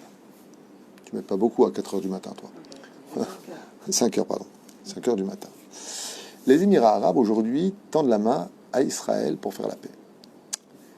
Rashi, Akadosh, pas Rachid, Rashi, dit à propos de l'enterrement d'Avram Avinu, donc dans Chaye Sarah, à la fin, parce que Sarah meurt au début de la paracha et Avram décède à la fin de la paracha, Chaye Sarah, si je me rappelle bien. Et à l'enterrement, il y a marqué comme ça, Vayavo les lavot ou les spots, je ne me rappelle plus, Avraham, Yitzhak ve Ishmaël. Et viendront accompagner à sa dernière demeure Yitzhak et Ishmaël. Rashi intervient et dit, bizarre, Ishmaël était l'aîné de Yitzhak, mais là il est marqué Yitzhak et Ishmaël. Et à Rashi de répondre, car Ishmaël fera Teshuvah à la fin des temps. Il y aura une reconnaissance d'Ishmaël vis-à-vis de Yitzhak. Et cette reconnaissance viendra à ce que Ishmaël tende la main à Yitzhak, c'est-à-dire aux enfants d'Israël, pour la légitimité, leurs droits et leur succession en tant qu'héritier d'Avraham Avinu. Et ça aussi, on est en train de vivre. On est en train de vivre un événement incroyable. La deuxième chose que les événements nous apportent qui démontrent vraiment qu'on est à la fin des temps, c'est l'élection d'Obama. Pourquoi ? Parce que dans la paracha de Noach, les gens de couleur, je dis bien dans la Bible, qu'il n'y ait pas d'ambiguïté, et on a dans notre peuple les Éthiopiens qui sont de très bons juifs et qu'on aime, donc il n'y a pas de notion de racisme, parce que les gens sont un peu petits d'esprit et dès que tu dis des trucs, ah t'as vu ce qu'il a dit, c'est un peu teubé comme ça, malheureusement, petit d'esprit en tout cas. Dans la Bible, donc si vous avez des plaintes à formuler, vous allez au Kotel ou allez voir des rabbinim ou faites ce que vous voulez, eh bien il y a marqué là-bas que Canaan a été maudit. En d'autres termes, que les gens des couleurs ont été maudits jusqu'à la fin des temps. C'est comme ça que c'est marqué. Rashi explique qu'est-ce qui s'est passé. Le premier homme noir de l'histoire, même s'il y a des gens noirs qui ont plus de valeur que d'hommes blancs, c'est pas tout ce que je veux désigner, c'est pas du racisme. Pour les gens petits d'esprit, encore une fois, j'explique la Bible, la Torah, ce qu'elle dit. Dans la Torah, je vous montre le texte. Non, c'est pas Bereshit, je l'aurais montré noir sur blanc. Maudit sois-tu, tu seras l'esclave de tes frères. C'est là, Parachat Noir, section. Ok. Et ça, c'est jusqu'à quand? Jusqu'à la fin des temps. Obama est un homme de couleur. Et il devient le premier président de la nation descendant des Saves. Ça veut dire que la malédiction de l'homme noir, avec tout ce qu'on est en train de vivre aujourd'hui, est levée. Et non seulement il y a une égalité entre les blancs et les noirs, et Baruch Hashem, c'est parfait, je ne suis pas contre, pour moi un homme c'est un homme, mais en plus de ça, on peut même dire que certains États sont passés les noirs au-dessus des blancs. Incroyable. Pourquoi pas? C'est un des plus grands signes de la Géoula. Parce que la malédiction sur Canaan et sa descendance, c'est-à-dire du premier noir de l'histoire jusqu'à la fin des temps, c'est qu'ils devaient servir leurs frères. Alors je ne justifie pas l'esclavage, la guerre des sudistes et des nordistes, c'est pas du tout ce que je veux dire. Ça ne m'intéresse pas. Ce que je veux faire comprendre, c'est que toutes les choses qu'on a vécues pendant des décennies aujourd'hui sont en train de changer. Et ce changement, qui paraît un petit peu bizarre au sein de l'humanité, les changements sont flagrants, eh bien, ils ne font qu'annoncer exactement les enseignements de la Torah, qui dit qu'à la fin des temps, la malédiction de la descendance de Canaan sera levée. Et il y avait pas un plus grand cadeau, malgré le fait qu'il soit on ne peut plus antisémite et anti-israélien, que Obama, Baruch Hashem, a été président des États-Unis. Le fait que lui fût à la tête de la nation des Saves démontre que la malédiction s'est levée, et c'est exactement ce que l'on entend tous les jours. La malédiction s'est levée, ça veut dire que Mashiach est vraiment présent parmi nous. Il y a encore beaucoup d'autres signes qui démontrent, hormis le fait qu'il y ait des routes en Israël, que les champs donnent des arbres magnifiques, fruitiers, qu'aujourd'hui on exporte carrément, Baruch Hashem, l'agrome en Chutz Laaretz, et ainsi de suite. Eh bien, c'est des signes de la venue du Melech HaMashiach. Il manque juste un élément, encore un peu plus de juifs en Israël. Plus les juifs feront l'aller en Israël, plus ça provoquera la Géoula, parce qu'on sera plus nombreux. Et Mashiach va se dévoiler à travers une nation, non pas. Je pense que la plupart, ils veulent venir, mais ils peuvent pas. Bezrat Hashem, je ne suis pas Dieu. Tu sais, encore une fois, nous on dit ce qu'il faut faire, après l'homme et sa destinée, l'homme et ses prières, l'homme et ses besoins, et nous, jusqu'à maintenant, on essaie d'aider comme on peut. Alors, il y a quelqu'un qui dit, alors quoi, les pays arabes ne feront pas partie de la guerre de Gog-Magog, puisqu'aujourd'hui il y a un traité de paix? Alors, justement, ce traité de paix, pour nous, c'est une main tendue qui devrait être vraiment, je dirais l'occasion vraiment de faire teshuva. C'est-à-dire qu'on voit que Akadosh Baruch Hu fait tout pour nous éviter la guerre, que Bémet, les choses sont en train de s'arranger, qu'on pourra arriver à des résultats. Je pense que Hachem nous montre vraiment que sur l'échiquier du monde, il faut qu'on s'arrange. Je pense que c'est une opportunité pour nous qui est vraiment flagrante. Elle est informatique, elle est médiatique, elle est là. On voit la réalité de ce qui se passe. Mais si la Torah et les Mitzvot ne sont pas faites telles que Dieu le demande, comme la Torah nous le prescrit, regardez ce livre de Devarim, je vous en supplie. Ce soir, il fallait le lire en entier, je l'ai fait. On le connaît, ce livre de Devarim. Regardez ce qu'a marqué les conditions. Si vous faites ma Torah et mes Mitzvot, je vous promets que vous serez au-dessus des nations, mais sinon vous serez dispersés, et patati patata. Et c'est des guerres qui vous attendent. Il y a des conditions dans ce livre qu'on ne peut pas nier. Je pense que la terre d'Eretz Israël attend de nous d'agir. Et d'agir, ça veut dire vraiment de nous rapprocher de la Torah et des mitzvot, et surtout de la batrinam. Je sais que ça fait un peu parole de curé tout le temps de parler de l'amour gratuit, l'amour de l'un et de l'autre, mais c'est ce qui nous manque. Je suis désolé de dire, ça fait 2000 ans qu'on n'arrête pas de se critiquer, de se maudire et de se faire du mal entre nous. On perpétue le travail excusez-moi, on se perpétue le travail de nos pires ennemis. Je ne veux pas dire le nom. Excusez-moi, c'est horrible. Regardez dans vos vies personnelles. Celui-là, c'est un pourri qui crève, qui meurt. Die. Tu t'entends pas avec quelqu'un, éloigne-toi, mais arrête de parler de lui, tout simplement. Voilà. Ça, c'était pour conclure. Oui, c'est une occasion unique qui nous est donnée aujourd'hui. Je pense que c'est un virage unique, historique, ce qu'on est en train de vivre. C'est une main tendue du ciel pour éviter la guerre de Gog-Magog. Mais je n'ai aucun doute que si on perpétue cette touma, cette situation, cette haine entre religieux, entre nous, laisse tomber entre les religieux et les laïcs. Ils tourneront leur veste aussi vite qu'un homme qui la jette sur un fauteuil. Ils tourneront leur veste. Et ces mêmes amis d'hier deviendront les ennemis de demain. Mais qui aura provoqué ça? Si on ne comprend pas avec une main tendue, oi va voy qu'on comprenne avec du sang versé. Chaz v'shalom. Le Maharsha, il dit quelque chose de dur à entendre. Il dit qu'à la fin des temps, si les enfants d'Israël ne s'accomplissent pas dans la douceur de la Géoula, on ne fait pas de chouva comme il le faut, ce qui s'est passé en Égypte se repassera à la fin des temps, c'est-à-dire que seulement 20% vivra. C'est une terrible nouvelle. Quoi, tout ça pour ça? Alors vous allez dire, oui, il y a la résurrection des morts, on reviendra. Mais le prix en payé en vaut tellement de sang. C'est-à-dire tellement simple de faire tchouva, tellement simple d'arrêter nos bêtises. C'est pas mieux. À la limite, vous savez quoi? Les pieds sur terre et la tête dans le ciel. Si on faisait tous teshuva et qu'il n'y a pas de Géoula et que ça ne s'arrange pas, on aura un argument. On pourra dire à Dieu, Dieu, cette fois, c'est toi qui es en retard. C'est nous qui t'attendons. Mais on l'a encore jamais fait. Jamais. Faux. Si vous me parlez de l'époque du désert, 40 ans, c'était pas possible. Vous savez pourquoi? Parce que Moshe n'était pas des tribus d'Yehuda, il ne pouvait pas se dévoiler. Deuxièmement, comme le raconte la Torah d'ailleurs, pas tout le monde était Shomer Shabbat. Pas tout le monde aimait la Torah. Et la preuve en est, le Midrash nous dit que quand la manne tombait, celui qui était tzaddik devant sa porte, celui qui était Benoni au bout de sa rue, celui qui était Racha au bout du camp. Et la raison pour laquelle ils ont demandé que la manne cesse de tomber, qu'ils voulaient de la viande, c'est parce que les Réchaïm qui étaient à l'intérieur en avaient marre d'être vus pour aller chercher leur manne au bout du champ, au bout du camp, pardon. Donc Mashma Mikan, qui avait des Réchaïm, donc pas tout le monde était dans la Torah. Donc l'argument de dire ouais, n'importe quoi, dans le désert on était tous tzadikim, zelonachon, dordea, l'odor tzadikim, dordea, la génération de la connaissance, pas des tzadikim. C'était juste pour répondre à vos questions. Okay. Bon, il y a quelques personnes qui n'ont pas compris, qui disent que tu es raciste, tout ça. Moi je suis raciste, quel rapport? Jusque dans la Torah, il y a écrit aussi que le peuple juif est parti en esclavage. Oui, nous-mêmes on a été esclaves, mais quel rapport avec le racisme? Pourquoi les gens disent que je suis raciste? Ah, pour Obama. Pourquoi? Quel rapport? J'ai dit au contraire, Baruch Hashem, qu'il a été président. Enfin bon, les petits esprits, changez de scène, allez ailleurs. Moi, j'ai pas de temps à perdre avec vous. Avec tout le respect que je vous dois, écoutez bien d'abord ce que je dis avant de réagir. Ce sera des vacances pour nous tous. Ezrat Hashem. Tov.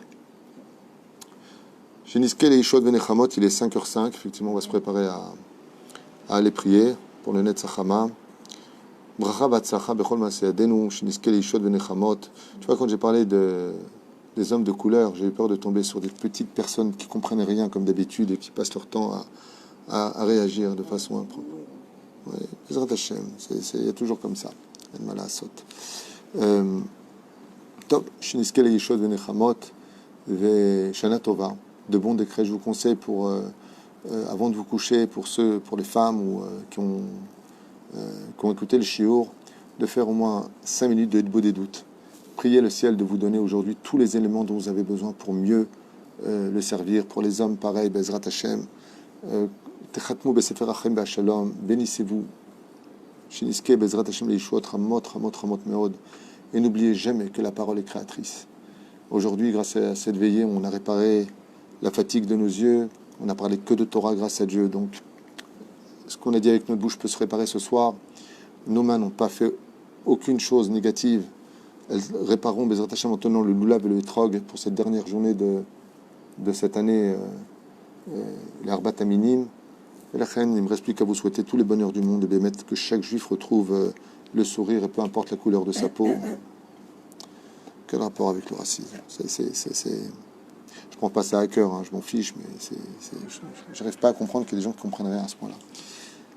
Bezrat Hashem, qu'on entende de bonnes choses pour cette année, une belle alia pour vous tous dans les meilleures conditions du monde, et puis qu'on arrive vraiment à construire le plus vite possible ce binyan, parce que je sens vraiment que, comme l'avait dit le grand Raman d'Israël, le Rav Shlomo Amar entre autres, que c'est vraiment la clé d'une grande solution pour beaucoup de francophones qui monteront. On souhaitera en même temps beaucoup de bracha et de hatzlacha au Rav Yossi Tayeb, qui représente la francophonie au sein du gouvernement israélien, puisqu'il est Chaver Knesset. Baruch Hashem, que Dieu le bénisse dans ce qu'il va entreprendre, et que ensemble, main dans la main, chaque Rav francophone, d'Eretz Israël et de Chutz l'Eretz, travaillons en sorte que ça vous facilite la Aliyah, que ceux qui soient ici, Bezrat Hashem, réussissent à bien s'intégrer, que tout le monde ait du travail, que le monde dans la spiritualité, dans le shalom, dans l'opulence. Je vous souhaite vraiment tous les bonheurs du monde, mais surtout beaucoup d'amour chez vous. Kol Tuv, Leitraot, Mechila ou Slicha Vekapara, si j'ai vexé quelqu'un ou si j'ai dit quelque chose qui n'était pas compris. J'avais prévu un 3e shiur sur la lumière du premier jour, mais le temps passe tellement vite qu'on n'a même pas vu les heures défiler. Merci pour ceux qui m'ont suivi. Je ne sais pas s'il y a du monde ou pas. Tout à l'heure, il y avait 5000 personnes à peu près, parce qu'il y a un téléphone Facebook et un téléphone YouTube et Facebook qui sont branchés. Donc, ma femme m'a dit qu'il y avait plus de 5000 personnes. Tout de rabat. Je suis très touché. Et puis, Bezrat Hashem, que du bonheur. Juste rappeler que c'était aussi pour l'Askara qui aura lieu ce Shabbat de la personne qui a acheté ce shiur, Marilyn Halimi, pour sa maman, Zichron Bracha, Suzanne Myriam, Bat Yasmina. Roi Hashem Tenachela, Gan Eden, Avram Ben Nissim aussi, puisque c'était sa skara. Et on rappellera Yehuda Sidney Ben Eliaou, Moshe Ben Zari, Tzipora Bat Ziligman, Levi, Denise Simcha Bat Lola, Shane Bat Finja, et tous les malades d'Israël. Mamash, Chag Sameach, et n'oubliez pas que pour Simchat Torah, on est confiné pour certains, il y en a qui ne peuvent pas sortir, il y en a que ceci, cela. Dansez à la maison, chantez, prenez un livre de Torah, serrez-le dans votre cœur, Be'ezrat Hashem, et dansez avec vos enfants. Si votre femme est permis, dansez avec elle, soyez Sameach Meod. Le but, c'est pas de donner ce que la tradition demande. Le but, c'est de donner avec ce que Dieu nous donne comme moyen au moment opportun, ce que l'on peut lui donner. Je vous finirai juste une dernière parabole avec... pas une parabole, pardon, une histoire de Chassidoute que j'ai beaucoup aimée et qui est très significative avec le Baal Shem Tov. Il reste 2 minutes, c'est bon?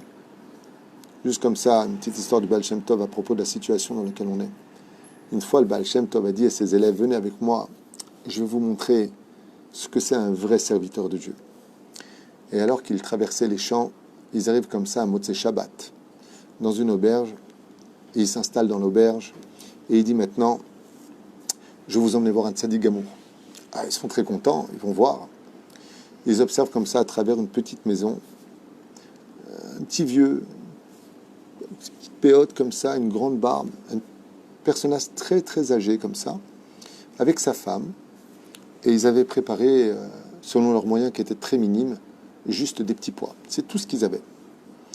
Et la femme a dit à son mari, une fois qu'il a fini pendant 20 minutes de chant, après avoir mangé ce petit morceau de pain qu'il avait, est-ce que je te sers du poisson maintenant? Il lui a dit oui. Et qu'est-ce que fait cette femme? Elle arrive comme ça avec la poêle et elle lui donne une cuillère de petits pois. Et lui, il mange les petits pois doucement, doucement, et il dit à sa femme, qu'est-ce qu'il est bon ton poisson. Après avoir encore chanté 20 minutes de chant, elle lui dit, est-ce que je te sers la viande et les légumes? Il lui a dit volontiers. Elle arrive avec cette même poêle et les petits pois, et il lui met une cuillère de petits pois. Et il mange. Une fois qu'il a fini, il rechante encore pendant 20 minutes des chants en l'honneur de Dieu. Et elle lui dit, est-ce que tu veux du gâteau de Shabbat? Il lui a dit, oh, volontiers. Et elle reviendra une 3e fois avec cette même poêle, lui donner sa 3e cuillère de petits pois. Et lui, il lui dit qu'il n'a jamais mangé un gâteau aussi bon. Les élèves du Baal Shem Tov ont vu ça, ils ont dit, problème. Manger des petits pois, quel poisson, quelle viande, quel gâteau, de quoi il parle? C'est quoi ce traduit? Et là, le Baal Shem Tov, il leur a dit, c'est ça un vrai Eved Hashem. Un vrai Eved Hashem, c'est celui qui va travailler ce que Dieu lui demande avec les moyens que Dieu lui donne de vivre. S'il avait vraiment du poisson, il aurait mangé du poisson, mais Dieu lui a donné de quoi avoir que des petits pois pour Shabbat. Alors il dit, Ribono Shel Olam, je vais manger le poisson, mais je ne l'ai pas. Alors ça, je vais faire en sorte que c'est du poisson. Ça, je vais faire en sorte que c'est de la viande. Ça, je vais faire en sorte que du gâteau de Shabbat. Le gâteau de Shabbat, pour ceux qui ne savent pas, c'est la tarte aux pommes. Et puis la Kabbalah. Velachen, quand Baruch Hashem, Ishtabach Vitalish Molad, Dieu nous donne les fêtes qu'on a aujourd'hui. C'est les fêtes qu'il veut qu'on ait. Il nous a donné d'autres armes pour les vivre. Mais ça ne nous empêche pas de les vivre. Si on n'a pas de Sefer Torah, prenez un livre de Torah et dansez avec. À Simchat Torah, vous le prenez, vous l'embrassez comme si c'était un Sefer Torah. Et vous dites à Dieu, je danse avec toi. Et vous levez cette Torah. Parce que si Dieu veut qu'on lève ça, il ne veut pas qu'on lève le Sefer Torah parce qu'on est en pandémie, parce qu'on ne peut pas sortir ou je ne sais pas qui, pas quoi, alors on prend ce que Dieu nous donne. Et on dira, tout comme lui a dit le poisson, on dira, voilà, je lève le Sefer Torah et je danse avec. Ce qui compte, c'est d'apporter le meilleur de nous avec les moyens que Dieu nous donne. Et on n'a pas besoin de cela, d'avoir les meilleures conditions, si on n'a pas les intentions qui l'accompagnent, comme peut-être les autres années. Anilo Yodea. Lachen Bezrat Hashem. Hashem, Dieu, il a ses idées à lui, il a sa volonté à lui, et nous, on doit faire avec sa volonté le meilleur de ce qu'on peut donner. Chag Sameach, Kol Tuv, Toda Rabba, Leitrayon. Hashem varech etchem b'chol asher tifnu, taskilu v'tatzlichu, beruchaniut u'begashmut ad belidai, velo nedai yoter tzarot. די לצרותינו וברוך הבא לשמחתנו. תודה רבה.